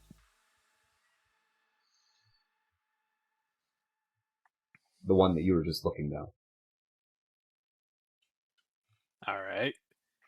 So he sees Paul, and he's just gonna ping him on the comms, like, heads up, right above you. just kind of letting him know his position. Paul's like, he kind of is like, all right, good to know. So like, if you found yeah, this is over in the internal comms, by the way. He's like, have you found the server room or anything up there? I assume Scotty wouldn't have has found those things yet. Nope. There's like, not yet, but we're about to get to the loading area, so All right. we might probably be in finding there. something soon. Yeah. And over your comms, the Playboy speaks up. She's like, You know, I never really thought of a monoblade as an Overwatch weapon.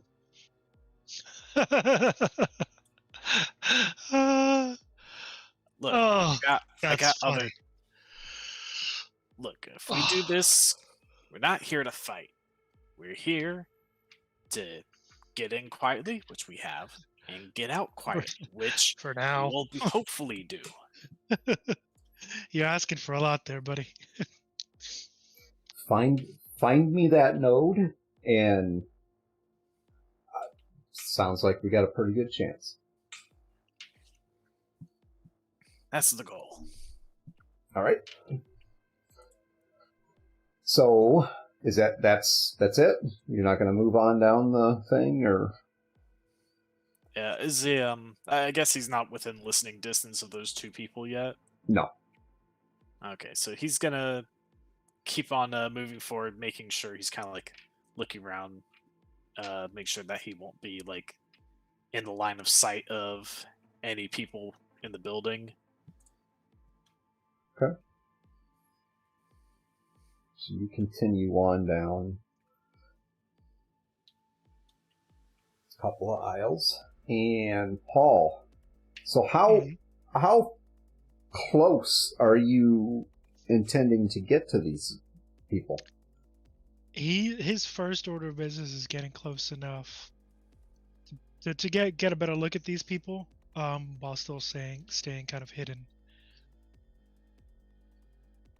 Okay. Because from the descriptions you gave, it seems like they're standing out in the open, kind of deal. Yep, they are. Okay. All right. So you're going to continue moving down that aisle. Mm-hmm. All right.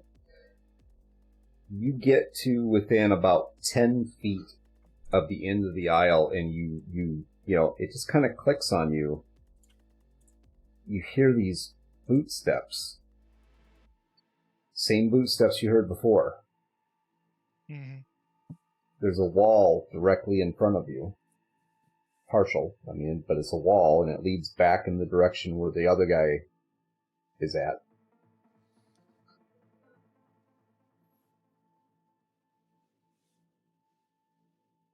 All right, so Paul's gonna look from one aisle to the other, and he's gonna see if there's any spot he could squeeze into on, like, within those shelving units. Okay. And you find a spot to squeeze into. I'm going to have you roll me another stealth check, please. Okay. Let's see what we got. That is a 16. Okay. So this guy comes walking past the end of this aisle. Nothing special. He just basically looks like he's wandering around, patrolling the area. Maybe. Got the job. Yep. You are not. You're not close enough yet to listen in to the conversation that's going on. Okay. Am I close enough to get a better look at these individuals? Before I had to hide. Yeah, they look like they're dressed in street clothes. One of them looks more. Well, actually, both of them look more or less like corporate types. They're not necessarily dressed in like suits or anything, but you can tell these guys, they're corpos. Gotcha. Okay. Wearing that Gucci street clothes. Yep. Say, hold on, that's not the same brand of clothes everyone else gets their stuff at. He's wearing that in the velour tracksuits, baby.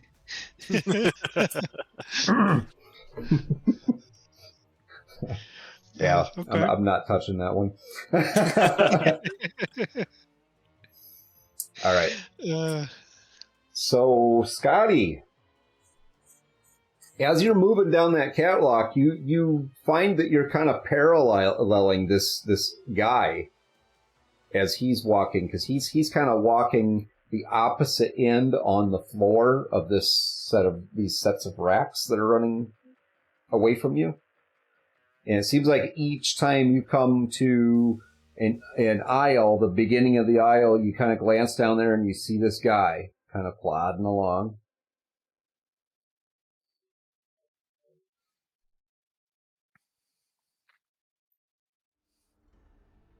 So this guy's gonna see this guy, and he's just like in his head, being like, "Come on, just go a different way, man."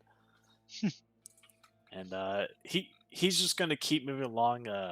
Assume the further he goes on, the more he's able to kind of get a view into the loading area. Yeah, you can. It's a large open area. It's definitely loading docks. There's two of them. There is pretty much nothing down there. It's wide open. No truck sitting there.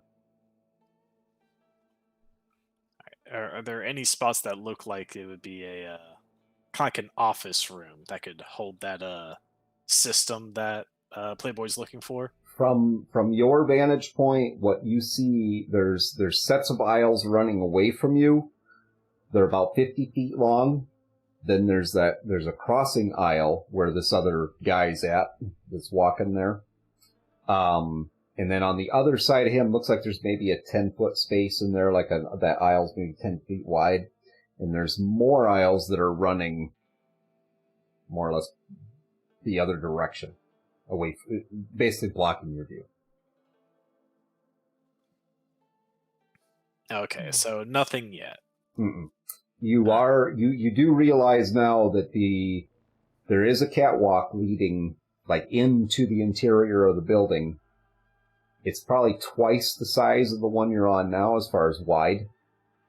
And from your vantage point right now, you can see a staircase kind of leading back down into the area where Paul is at. And it looks like there's another staircase on the opposite side leading to the other half of the warehouse.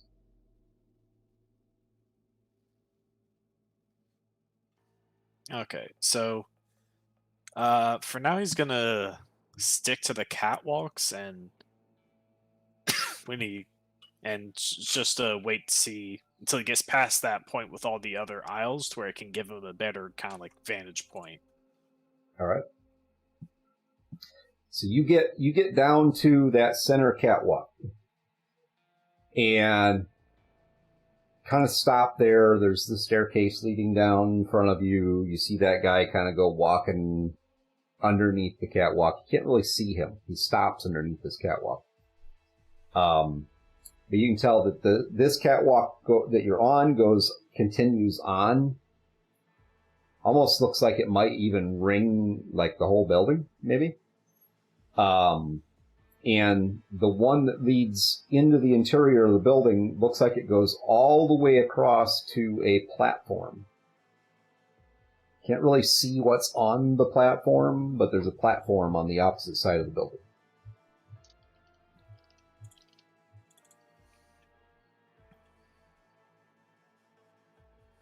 All right, so Off there's something on that platform. Well, off to your right, all the way on the other side of the building, you think it looks like the rolling mechanism for a large roll-up door, like a large, really big garage door. Obviously, the garage door is closed, but you see the apparatus there for lifting it up and lowering it.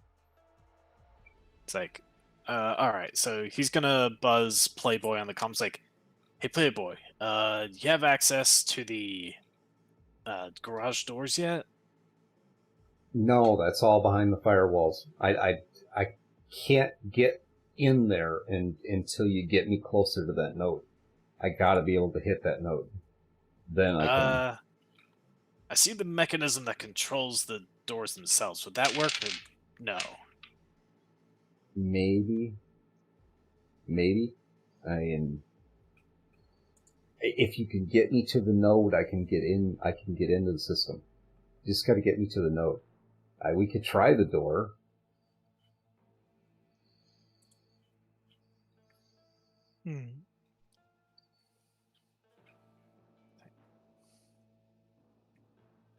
Take a. I'm closer to the mechanism right now. I'll swing by there real quick and see if you can get in there. If not, I'll resume. I'll keep looking for that node. Okay. So from that point, you are going to continue on the catwalk, or what?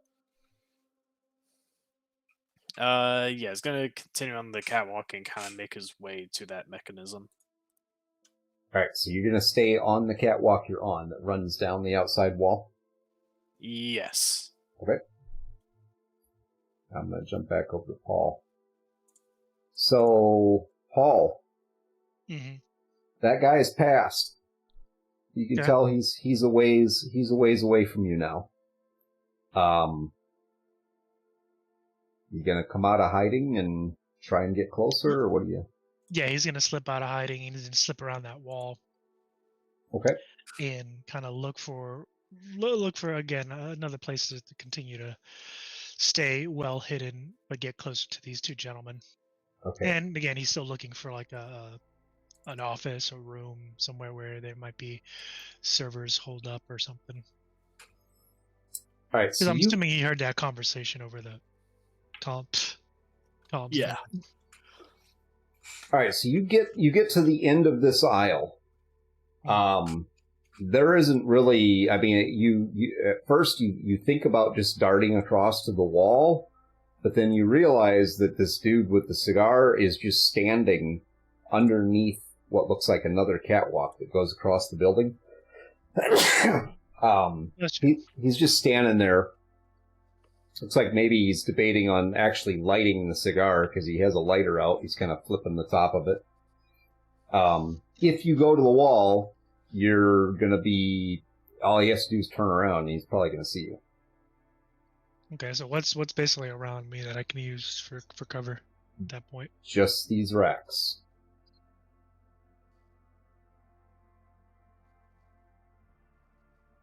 There's sporadically there's some pallets and whatnot that are in there, old boxes. Yeah, he's gonna step over into one of those racks, or in between one of those racks, and put them in between him and the other guy. Okay.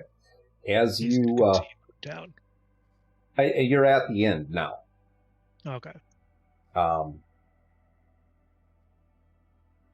Doesn't give you a clear line of sight of the guys that are out there talking, but as you were doing that, you did notice on the opposite side, basically the opposite wall from where you're at of this building, on the other side of the loading bays, you see a platform.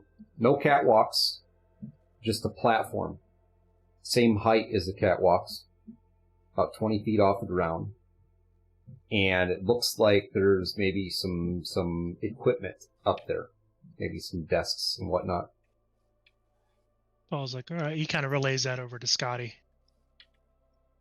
Okay, so relay that over to Scotty. It's like, well, kid, I don't know if you can see this from where you're at, but kind of across the space, I think it's on the other side of the this open room over here. Looks like there's kind of an office space. Could be where the servers are headed. All right. Think you can make your way in there? Yeah, I'll give it a shot. So from where Paul is he going to have to cross open space to get there? Going right from where you're at? Yes. Okay. You pretty much have to... from where you're at right now, you cannot see a way up there. Gotcha. So Paul's like, well, at least from what I can see right now, I can't really get up there. It's going to be on your level. It's going to be on the catwalk somewhere. So you might have to get to it. Right. There are two ways I can go on the catwalk. There's one that leads straight through the middle of the building, and one that goes around the edge. Well, we're on a fucking time clock, man. You might want to take the shorter route here.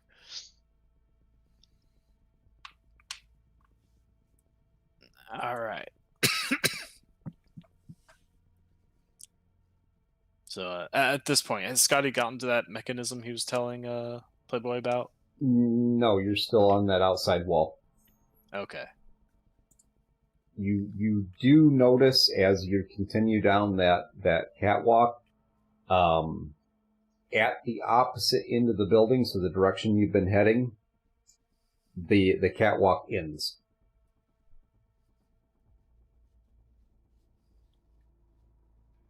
It doesn't actually go on the other wall.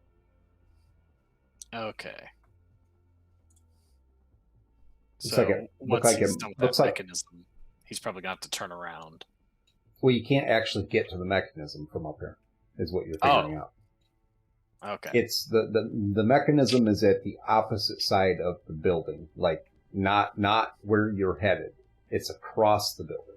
And Oh, okay, I see.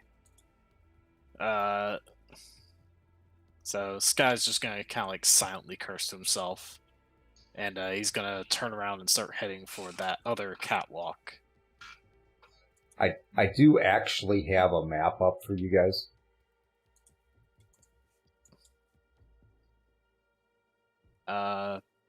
Maybe just because we don't have any tokens in Roll20, but I don't see anything. It's all black for me. Likewise. Hold on. Let me fix that for you.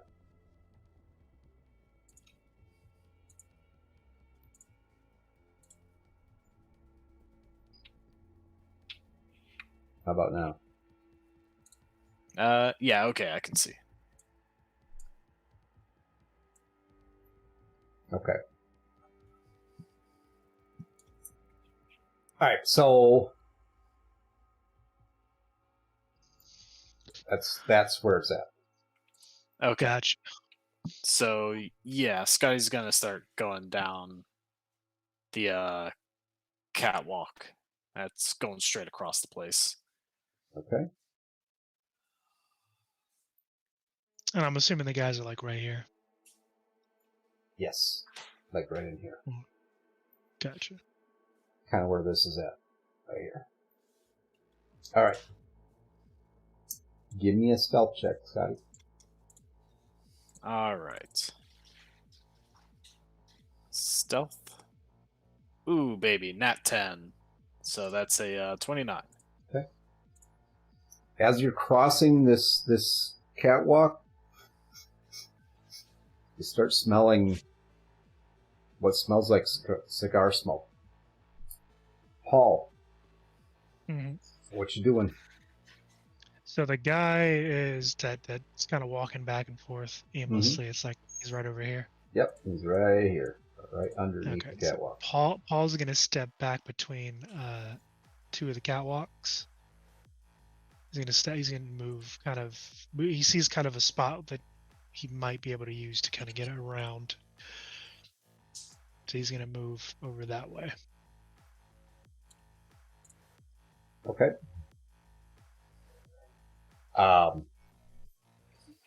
Yeah, that's maybe 15, 20 feet. So he's gonna continue to You're- move back over this way, and he's gonna kind of take a little bit of a circular route. So you kind of start moving down that way. All right, I am going to have you roll another stealth check for me. That is totally okay. That is a 14. I'm gonna slap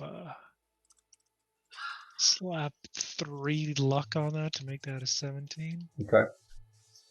So, yeah. Scotty, as you're walking down this, or floating or levitating, maybe with that roll. He is the cat on the walk. He is the cat on the walk. You happen to notice these. You catch a glimpse of the two guys in the loading bay who are talking. You notice one of them's kind of looking back over in in the kind of the direction of where you think Paul's at. He's kind of looking over there like, huh. And they continue talking. Alright, so this guy's just gonna buzz Paul on the internal comms and be like, careful over there. I think you're attracting attention. Good to know. Good to know. Maybe if I don't know, maybe that might give you a shot to get over where you need to go. But yeah, I'll try to keep a low profile. Thanks for the heads up, kid. Yeah. Then he's just gonna continue along, assuming the coast is clear. Okay. As you get closer to the opposite end of the building, you do see. So there's a platform over there. Couple of desks, some computer equipment. There's at least one functional terminal that's up here. And you see someone sitting at one of the chairs. Looks like they got their head down on the desk.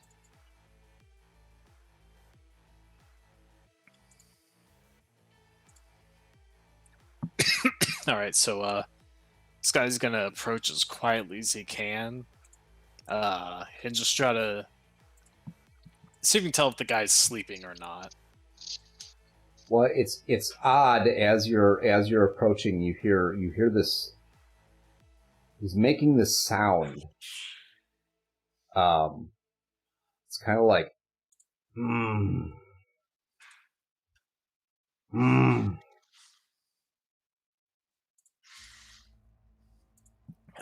Hoping that's just snoring.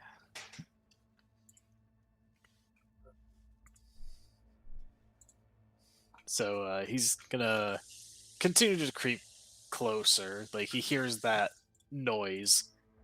Does he seem to otherwise be, like, very still?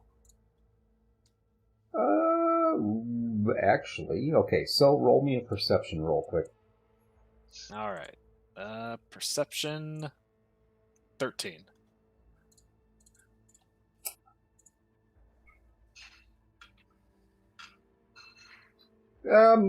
You do notice some movement.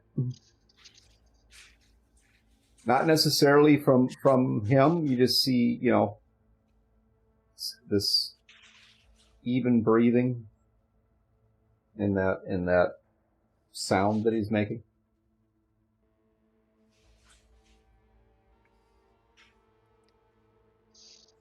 Alright, so as he starts getting closer, he's gonna report to Playboy, be like, alright, I found a computer. How close do you need me to get to the thing in order for you to ping off me? Ideally, within, 5 feet would be great. Okay. And he's gonna continue going as as quietly as he can. Okay. I guess within 5 feet, that'd pretty much be almost right behind this guy. Yep. The guy is right there. Alright. So he's just gonna try to move up that close. Alright, roll me a stealth check. Alright, that is a 23. Alright, we'll move over to Paul for a minute. Alright, Paul.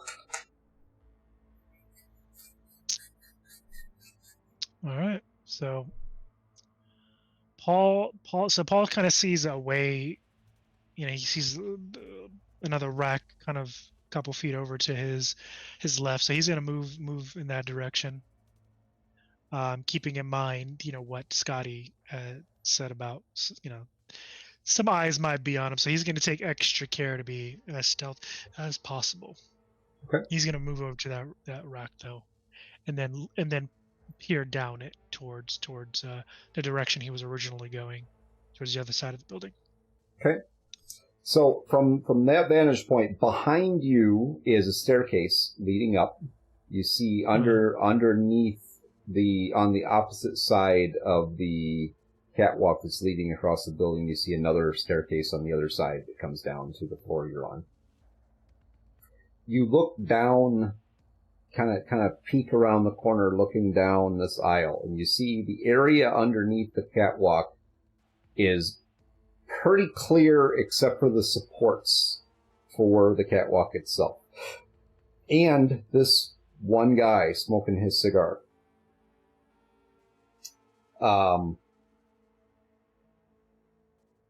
It goes all the way across to the other side of the building.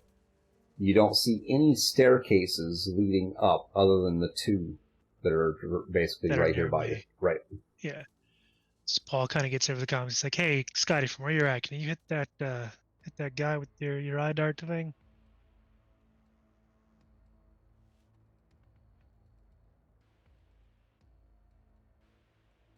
Are you muted?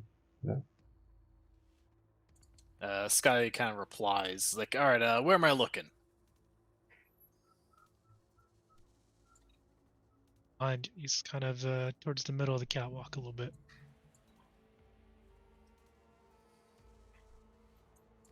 All right, and is Scotty able to see this person? From your vantage point, which is essentially right here.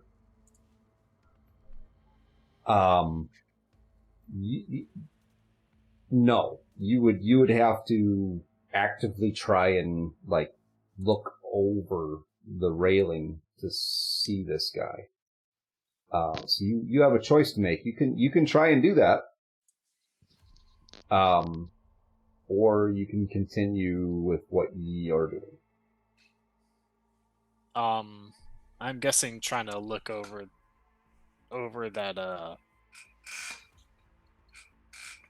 guessing trying to look over that railing, he definitely wouldn't be close enough to that computer for Playboy to access it. Maybe, but you would have to basically get right up beside this guy.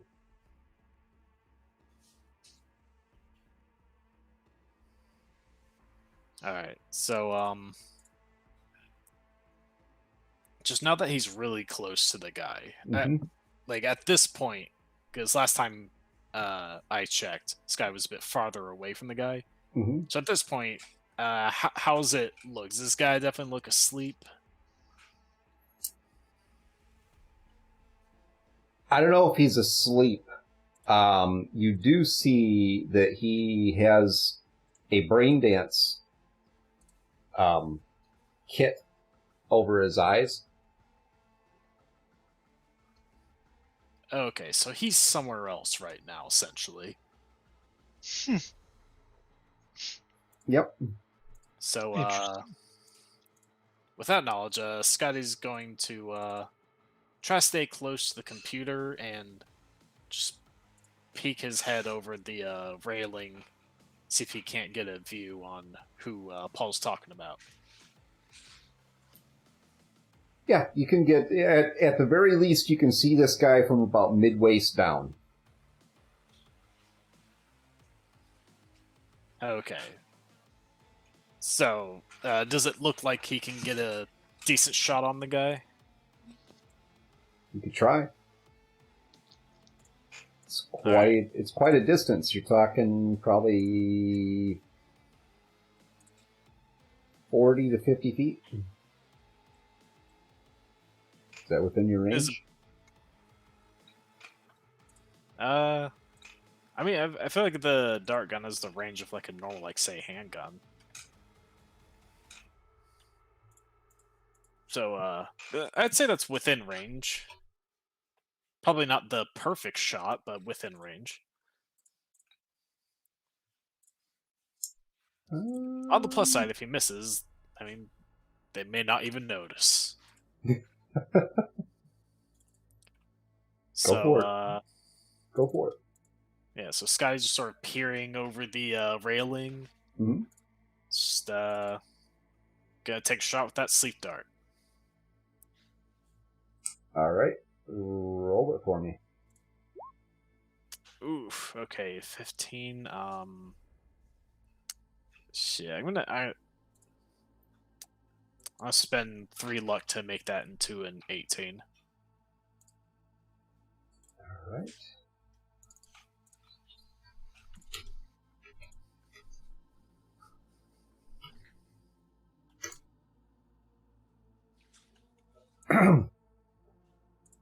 So tell me what that looks like. Tell me what you do. Do you know, you're just peering over and shoot off a dart, or do you duck back down, or what happens there? Yeah, so he's like peering over, and he's like, because it's a weapon in his eye, he has to, like, and over the distance, he's like taking a moment to kind of like focus his vision on the guy.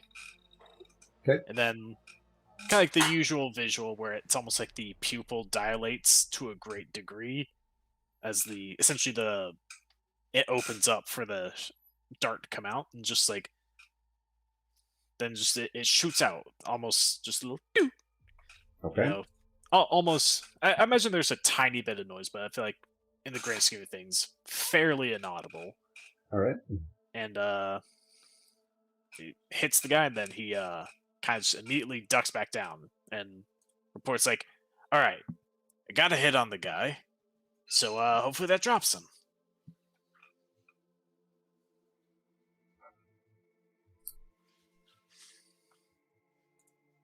So Paul,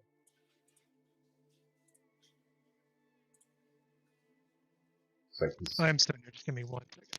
Yep.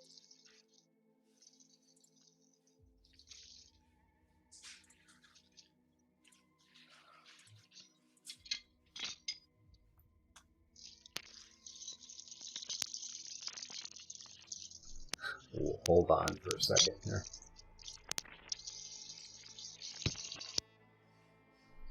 Actually, you know what? Why don't we just take a quick break? And we'll run 10 minutes here, and so everybody can get up, stretch their legs, do whatever Paul's off doing, and I can use a little stretch of the legs myself, so grab a snack, hit the head, whatever you need to do. See you in about 10 minutes. All right.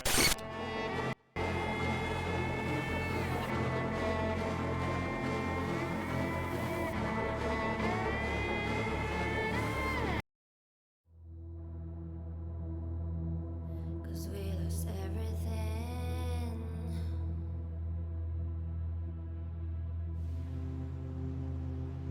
We had to pay the price.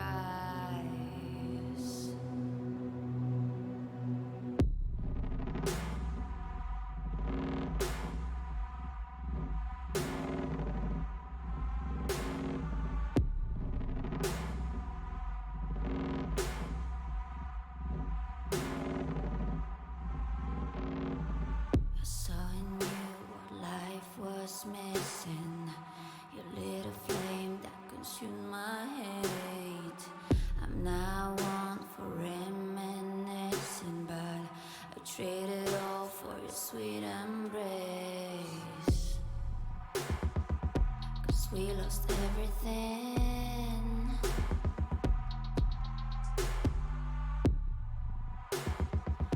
We had to pay the price.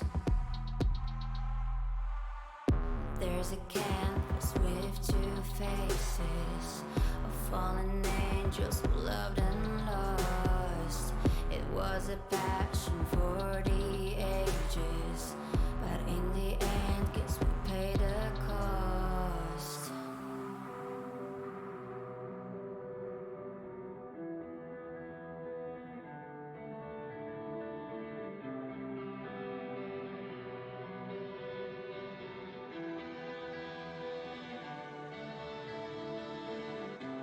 A thing of beauty, I know, will never fade away. What you did to me, I know.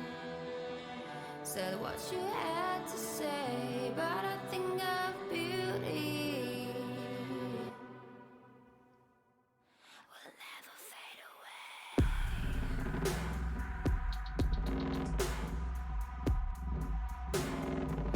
Will never fade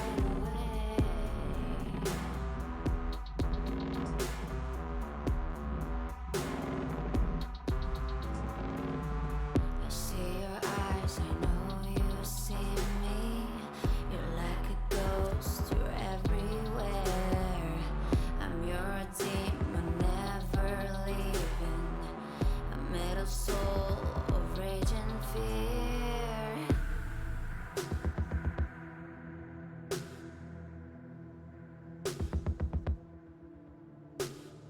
That one thing that changed it all. That one sin that caused the fall. A thing of beauty, I know, will never fade away. What you did to me, I know. So what you had to say about a thing of beauty, I know, will never fade away. And I'll do my duty, I know. Somehow I'll find a way, but a thing of beauty will never fade away. And I'll do my duty, will never fade away.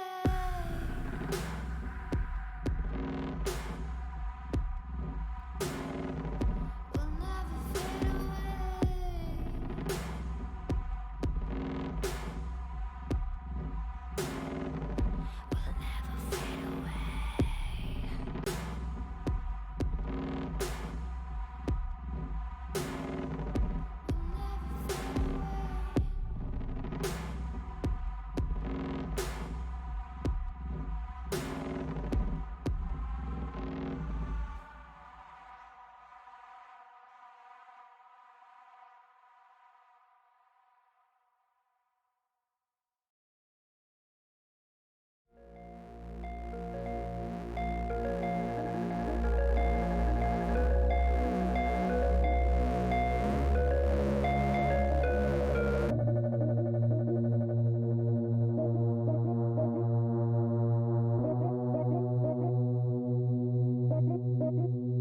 Good morning, Night City, a day in the life. I was on my own, catching a ride with the lady. Her hair hangs down past her thighs, blue and pistol shit. Satisfies, leather jacket, zipped up tight.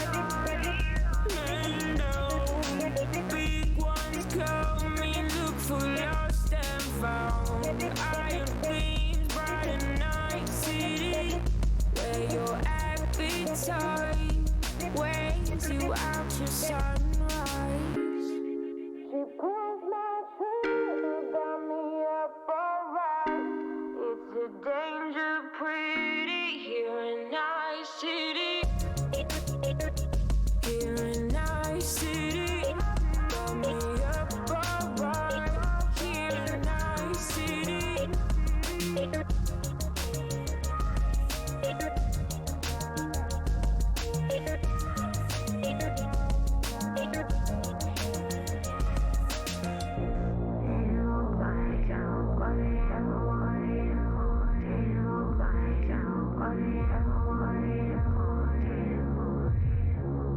The way you chase and tease me, get me up so high.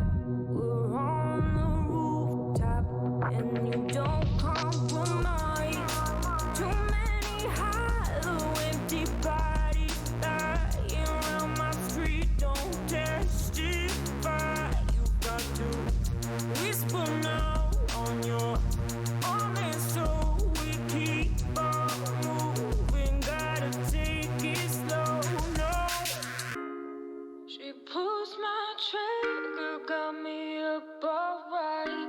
It's a danger pretty here in Night City.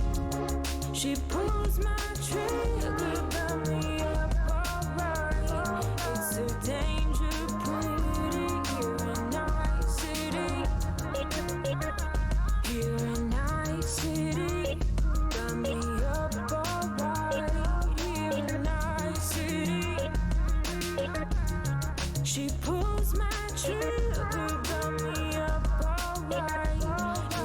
danger played here in our city.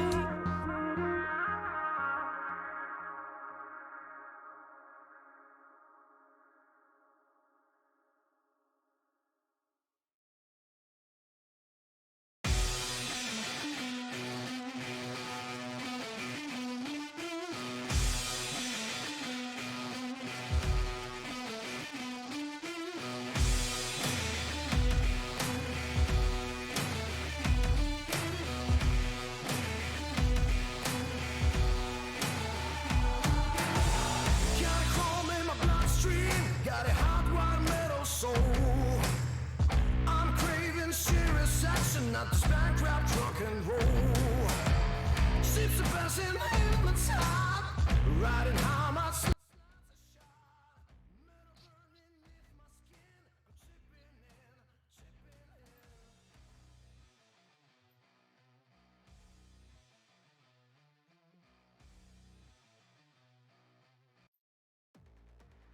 in. Welcome back.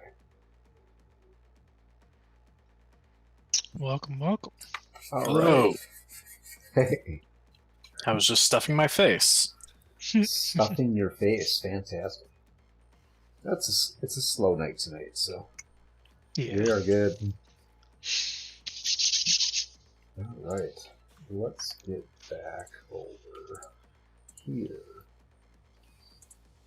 Back to business. Back to business. Okay, so Paul, Yes. as you're still, you asked Scotty to take a shot at this guy. Mhm. Scotty tells you that he hit him. You're kind of peeking around the corner here, and you see this guy kind of look down. And he looks down at the floor. He takes a step forward and he bends down like he's picking something up off the floor. Picks something up and he's like, where'd you come from?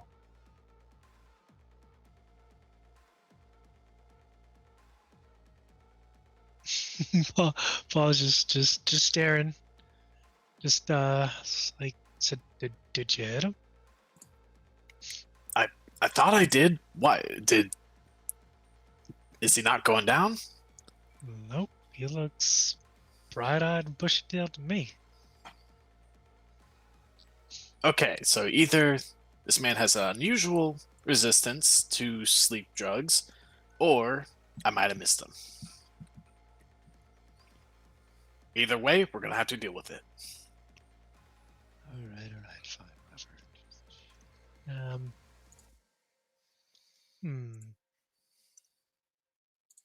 So Paul is going to kind of look down the aisle that's like right next to him, Mhm. and he's gonna walk down like he's gonna walk down about 10 feet.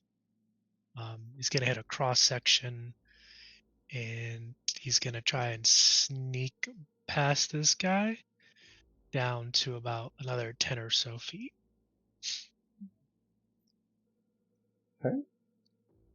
As you get down towards the end of this aisle, your focus is so much on avoiding this guy over here. You just happen to glance off to your left and realize that you're like in wide open view of the two guys on the dock. Odd or even? Even Steven.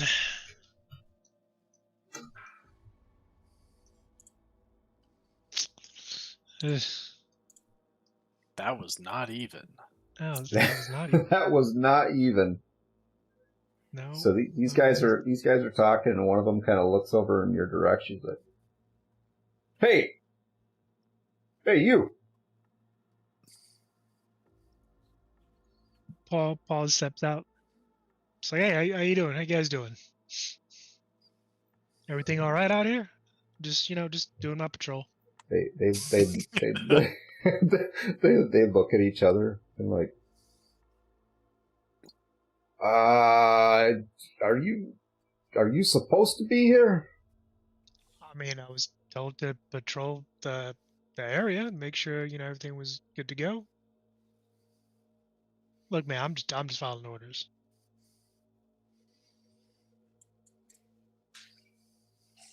All right, I'm gonna jump back up to Scotty real quick. So you just got done with this conversation.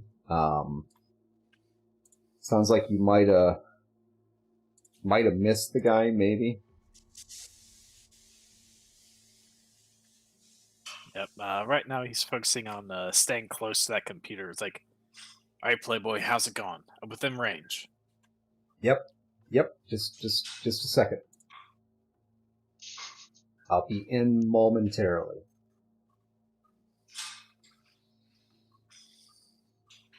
So, what did you say? Something about it? Have you located the truck yet?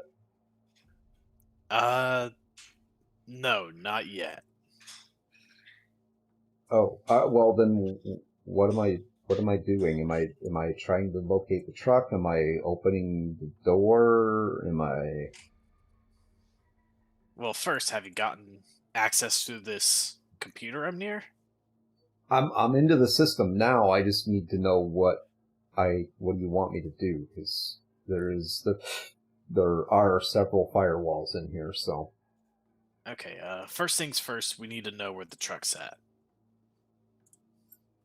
okay. I'll try to ping off of this and see if I can pick up the truck. Give me a minute. All right. Back down to Paul. So Paul, you step out and start to engage these guys. And you hear a low voice from back behind you. Ah, there you are. And you hear heavy footsteps. Rapid, heavy footsteps coming towards you. Okay. All right. What are you gonna do? Yep. Paul's just gonna be like, yeah. I mean, I'm just doing my patrol here. I figured, check in with you guys. So you guys all right? Well, Paul's just keeping it like he looks serious, like taking his job seriously. All right. And I am gonna have to give me a roll.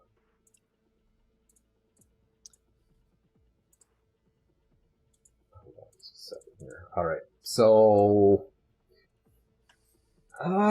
we'll do persuasion. Persuasion. All right. Gaslight these guys into thinking that they know you. Oh. Or don't. That was a good old nat one there. I had a feeling that as soon as this went down, that was gonna happen. I was like, this is gonna go real sideways, real fucking fast. All right, Paul, I need you to roll brawling for me, please. Okay. Let's see where at. 16 there.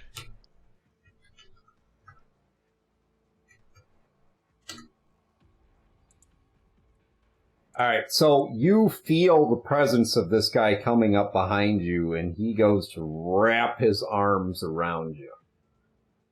Doesn't have a really good hold. At this point, Paul kind of like he wiggles away and kind of, takes a step back up this way, up kind of back up the aisle to put some space between him and the guys in the dock. He's like, whoa, what's going on here, man? I'm just checking in with those guys, make sure everything's all right. Yeah, and I'm just trying to give you a hug. Come here, little man. Yeah, sorry, I'm not into. Yeah, no. You Paul's not the hugging type. You don't got the proper equipment for me, bud. Sorry. All so right. Are we gonna keep fucking around, or are you guys gonna let me get back to work? So give me another persuasion roll. All right.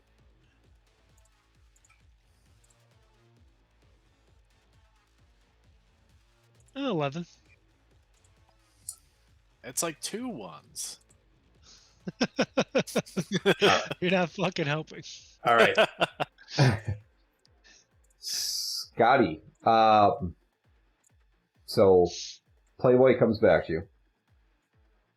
All right, I think I've got it. It's in the southeast corner of the building.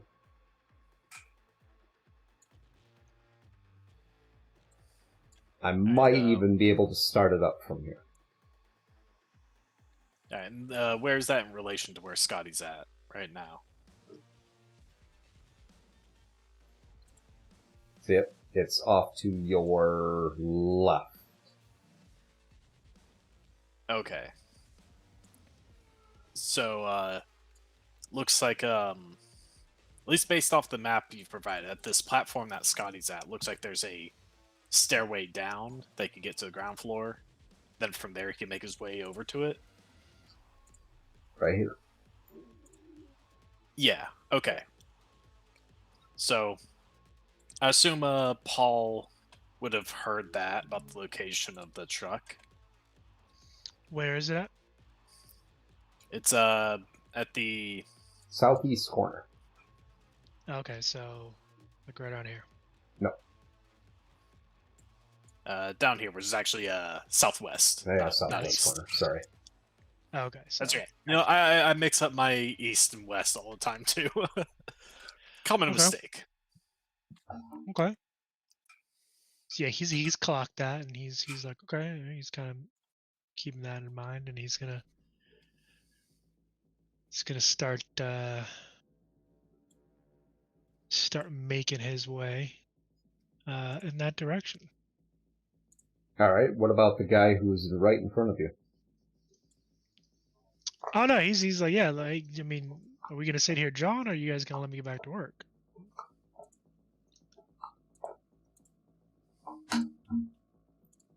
All right. I'll give you another shot at this persuasion check. Come on, All man. right. 3rd time's a charm. Solid 15. Respectable. We'll throw on the last bit of luck. Last 3 luck to make that an 18. What's your job again? Security.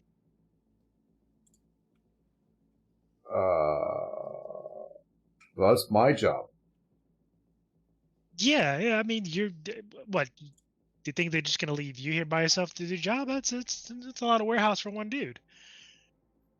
I take care of the perimeter. You saying you make can do sure it better than me? No, man. I need your help to keep this place secure, and I'm helping you keep this place secure. That's right. You're helping me. Effort. Yeah, it's team effort. I'm the security guy around here. Yeah, I'm helping you. You're right. That's You know, right. I keep an eye on the perimeter. You make sure everything here in the middle here is good to go. So I got the middle. Yeah. Trust me. I mean, that's why I came over to see if the guys are okay. But you know what? They were perfectly fine. I didn't even have to come over here. That's right. What are you doing over here? Yeah, I'm gonna go get back to my route. All right, man. You get keep doing back what to you're your route. And Paul just walks off, and he's heading southwest. He just walks right on off. Okay.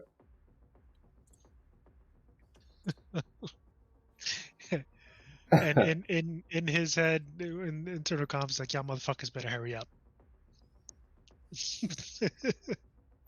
All right. It's stupid. I don't think they're that stupid for much longer. So, Scotty, Playboy's like, okay, what do you want me to do? To say, all right, get access to the car, but don't start it until I say so. Okay.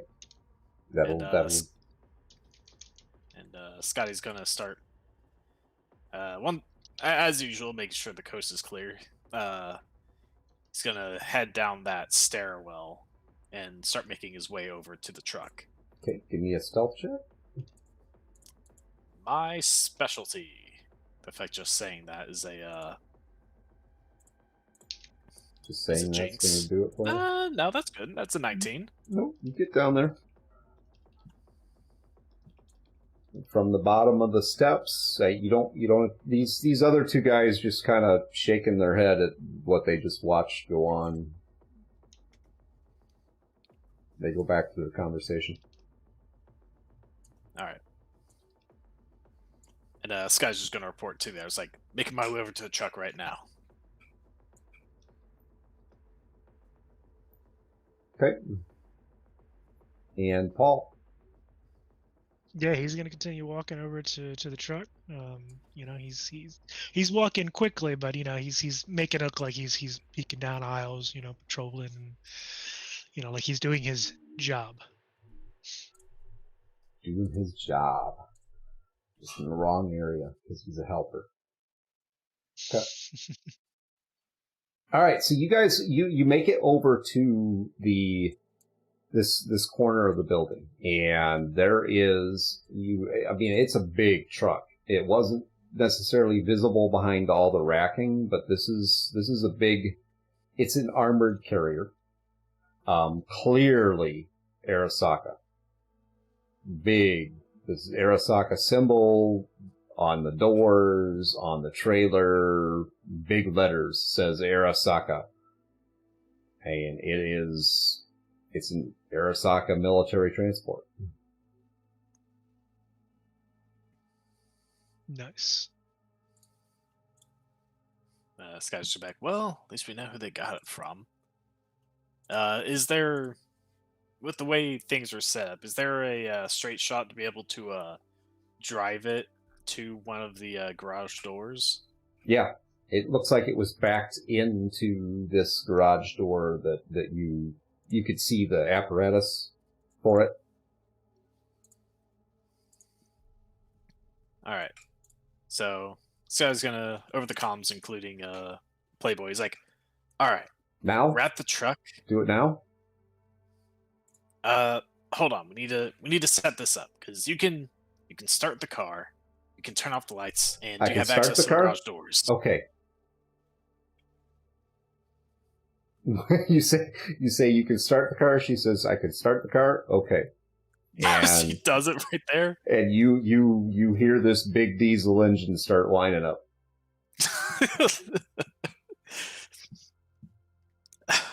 So Scott's just like, shit. Okay, get in the car. Lights? Yeah. Turn the lights out. Did you say turn the lights out? And it goes What? dark. Paul, you're now standing in the dark. Hey kid, what the fuck happened to the lights, man? Don't ask me, ask Playboy. I'm just doing what you told me. I was trying to talk about a plan. I didn't say doing any of that shit Well, right you didn't now. say there was a plan. You said turn on the vehicle. You said don't turn on the vehicle until I tell you to, and then you told me to, and I turned on the vehicle. And then you said turn out the lights. You didn't even wait for me to finish speaking when you did it, okay? Okay, I'm gonna get in the car now. Okay? Fantastic. Yeah, you can hear this thing, Paul. So I mean that's So you can hear the engine just kick on. Yeah, it's got the rumble of a Fucking diesel engine. yeah. Yeah, so he's moving over in that direction quickly. Obviously it runs on Chow 2, but I mean Yeah. same sound to it. The Yeah, he's diesel moving brand over of Chew too. over in that direction very, very quickly. Because Okay. he knows things are about to get interesting. Hey, turn out the lights again. Get the fucking lights back on. All right, so you want the lights on, and Yeah. you didn't want me to start the vehicle, or No. Keep Look, the vehicle going. Just turn the lights off. turn the lights off. Off. Okay. Turn the lights on. God damn it. Okay. All right, she turns the lights back on. And she turns the lights back on, and you see your friend kind of coming around this corner over here as you're coming up to the back of the truck, Paul. Okay. It's you He's again! like, yeah, I don't know what the hell's going on. Who turned off the lights? Are we having power issues? Are you fucking with me? No, I'm dead serious. Do I look like the kind of guy to fuck with you? Well, maybe. I don't know. No, man. I'm here to do the same Did you job. turn that truck on? No, Not I didn't turn supposed the to truck touch. I would have told you not to put the truck on if you worked for me. Yeah, I know. That's why I didn't turn the truck on. I'm gonna go see what's going on with the truck. You need to go. You should probably go back to like make sure the clients are okay. Yeah. Yeah, you go Don't worry. Let me go check on the truck. Make sure everything's all right. check on the truck. If they're upset, just blame it on me. I'm the new guy. It's okay. I'm gonna go Yeah, check up on you're the an truck. idiot. Look, I'm sorry, man. I'm gonna go check it out and make sure I everything's might all right. fire you. Look, man. Honestly, I would understand. I hope you don't, because I really need the job. But let me go check on the truck. I feel like Paul's learned from watching Scotty bullshit his way through things, and this is him like, all right, this is what he would do here. Kind of, and he really does not want to get into a fucking fight with this guy right now. He's just like, he just doesn't. He just wants to get the fucking truck and get the fuck out. All right. Well, this guy turns around mumbling to himself something about fucking clients. So, where's my cigar? I dropped it. Oh, damn it! And he starts plodding off in that direction. So, Scotty, you jump into this truck. I mean, looks like a fairly new vehicle. All the bells and whistles. It is running. This is a big vehicle. Good thing you've got massive driving skills. I hope so. So this guy's gonna go over the comms make. All right, Paul. How's it looking? You close? I'm on my way. Just keep that fucking thing running. All right, just keep it running. All right, Playboy. You got access to the garage doors? Doors, check. All right. Once Paul's inside, start opening those up, and I'm gonna gun it. Well, how do I know when Paul's inside? Inside when where? I say he is. Oh, one of those again. Okay. This time, you better tell me the right thing. Tell me when you want the door open. Okay? Yeah. I was before, but no. Okay, yeah. I'll let you know when. All right. So, Paul, you come up to the side there, hop in the vehicle. Yeah, he jumps right in. He's like, all right, let's get the fuck out of here before they decide to call everybody down on us. Yeah, he's like, oh, he comes so airheaded. Then he says that out loud. I was gonna say that in the car. Then he goes over comms like, all right, open the doors. And the door starts opening. And he's like, now you might want to kill the fucking lights. Now you can kill the lights. Kill the lights again? Okay. And the lights go out. It's light outside, so now you got light coming in from the doorway, but... Yeah, and Sky's gonna punch it. Okay. You have to imagine this. You punch it. And I'm not going to be too particular with this, but you're expecting, okay, I punch it, I'm going to, pull out of here.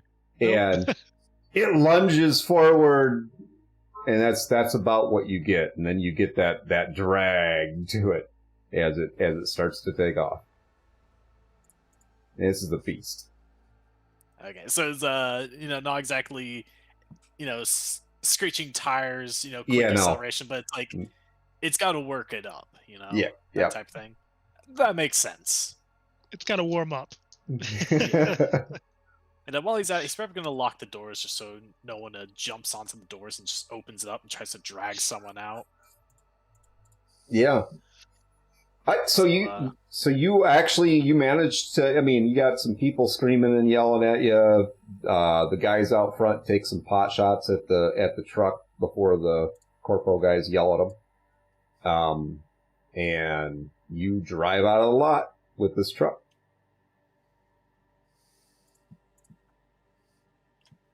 So where are you going?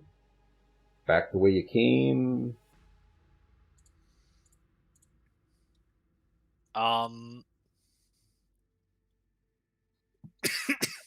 Scotty's first going to. Actually, he's gonna say what comes like, "All right, I got it. Let's get out of here." And he's gonna say, "Paul, send a message to Razor. We've got the car or truck." All right. So, Scotty, you're as you're doing that, you notice, okay, you still have to navigate this overpass that you've seen before. Now with this big truck. What was that?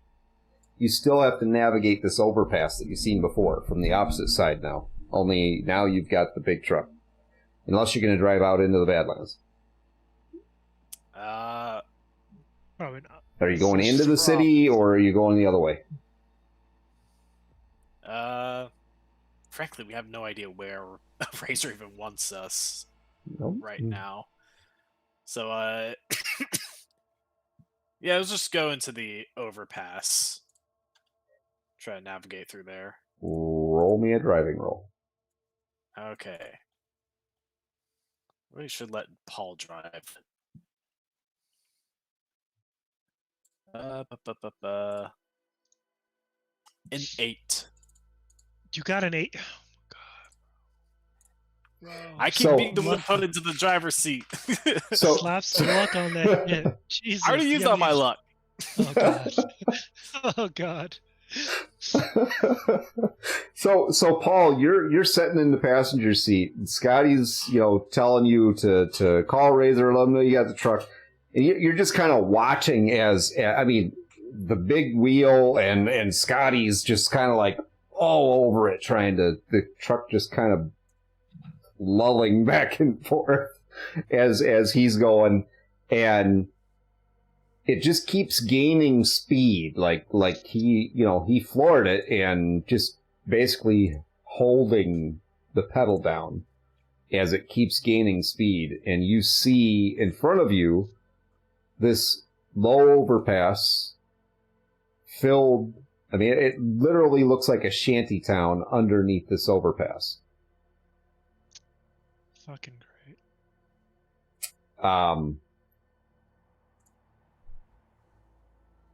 Odd or even, Scotty? Even Steven. Okay. Oh, even Steven's treating me good today.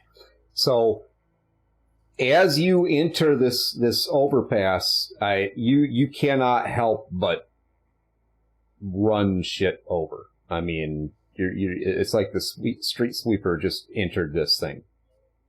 You're just driving through here like a bull in a china shop, running over everything.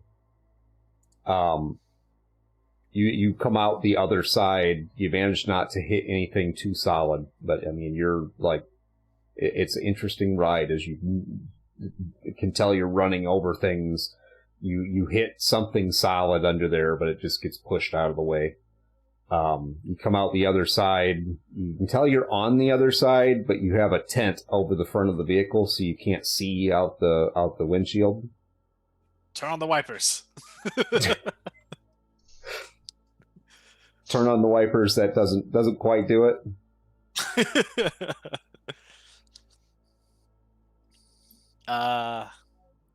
Okay, so I guess probably not good to drive blind, so he's gonna apply the brakes. Okay. And he's like, shit, okay, we gotta get this thing off. So Paul, you go from full throttle to full brake.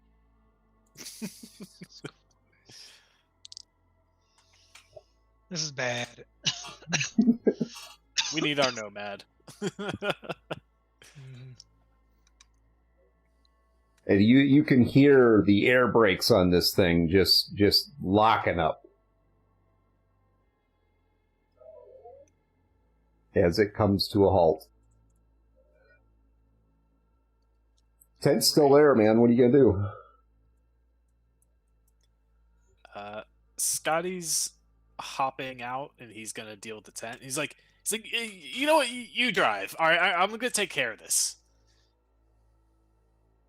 Okay, and yeah, Paul moves over to the driver's seat and All right. he starts driving. And let me make that roll for you. Stand by. Go for it.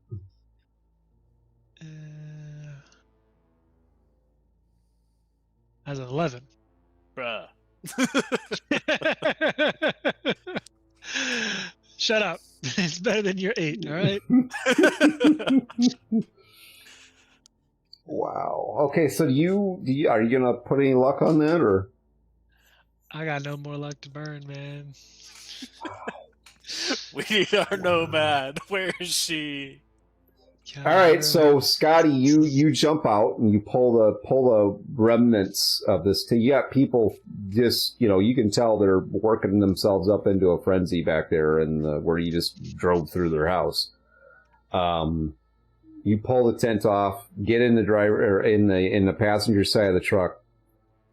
Paul takes off, ends up taking out a light pole. Yeah. And you're coming up on basically what would be the interstate, like a 4-lane on each side, so 8 lanes total. Fast moving traffic, heavy traffic. That's where you appear to be headed.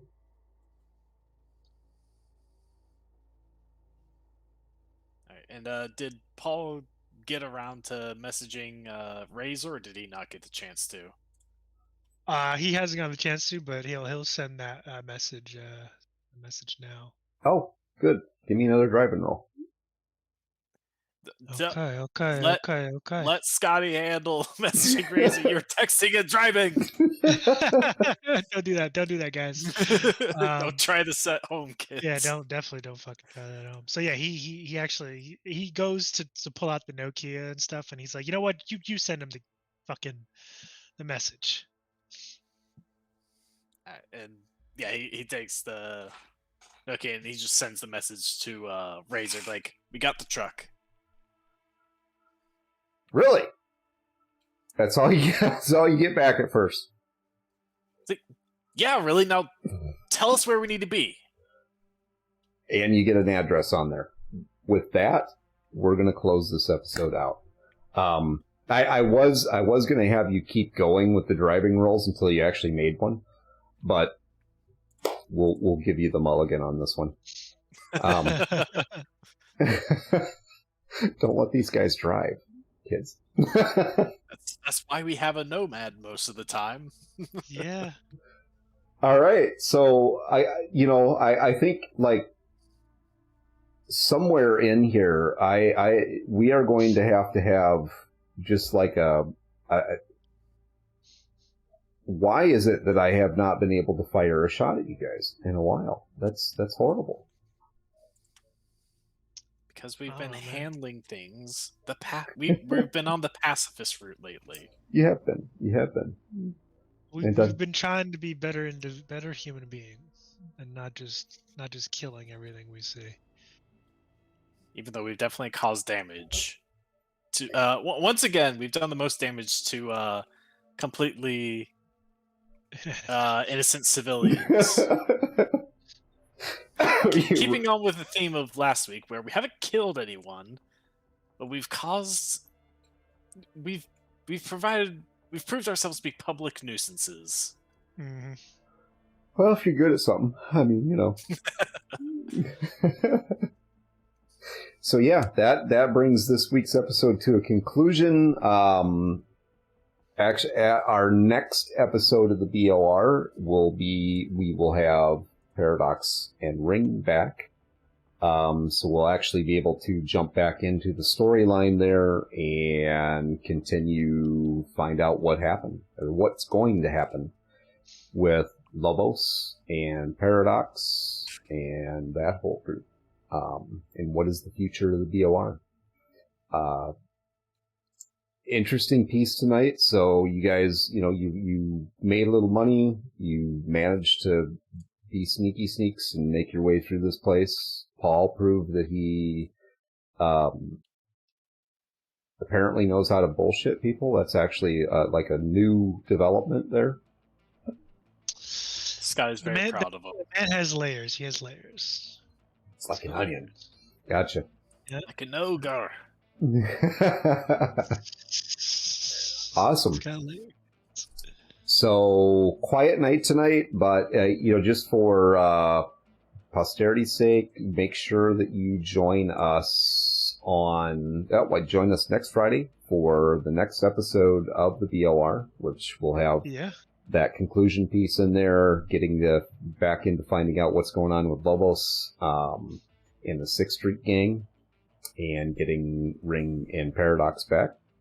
And then the week after that, we will be doing a special episode. It'll be episode 1 of Matt. You want to tell us about that? Yeah, so we're,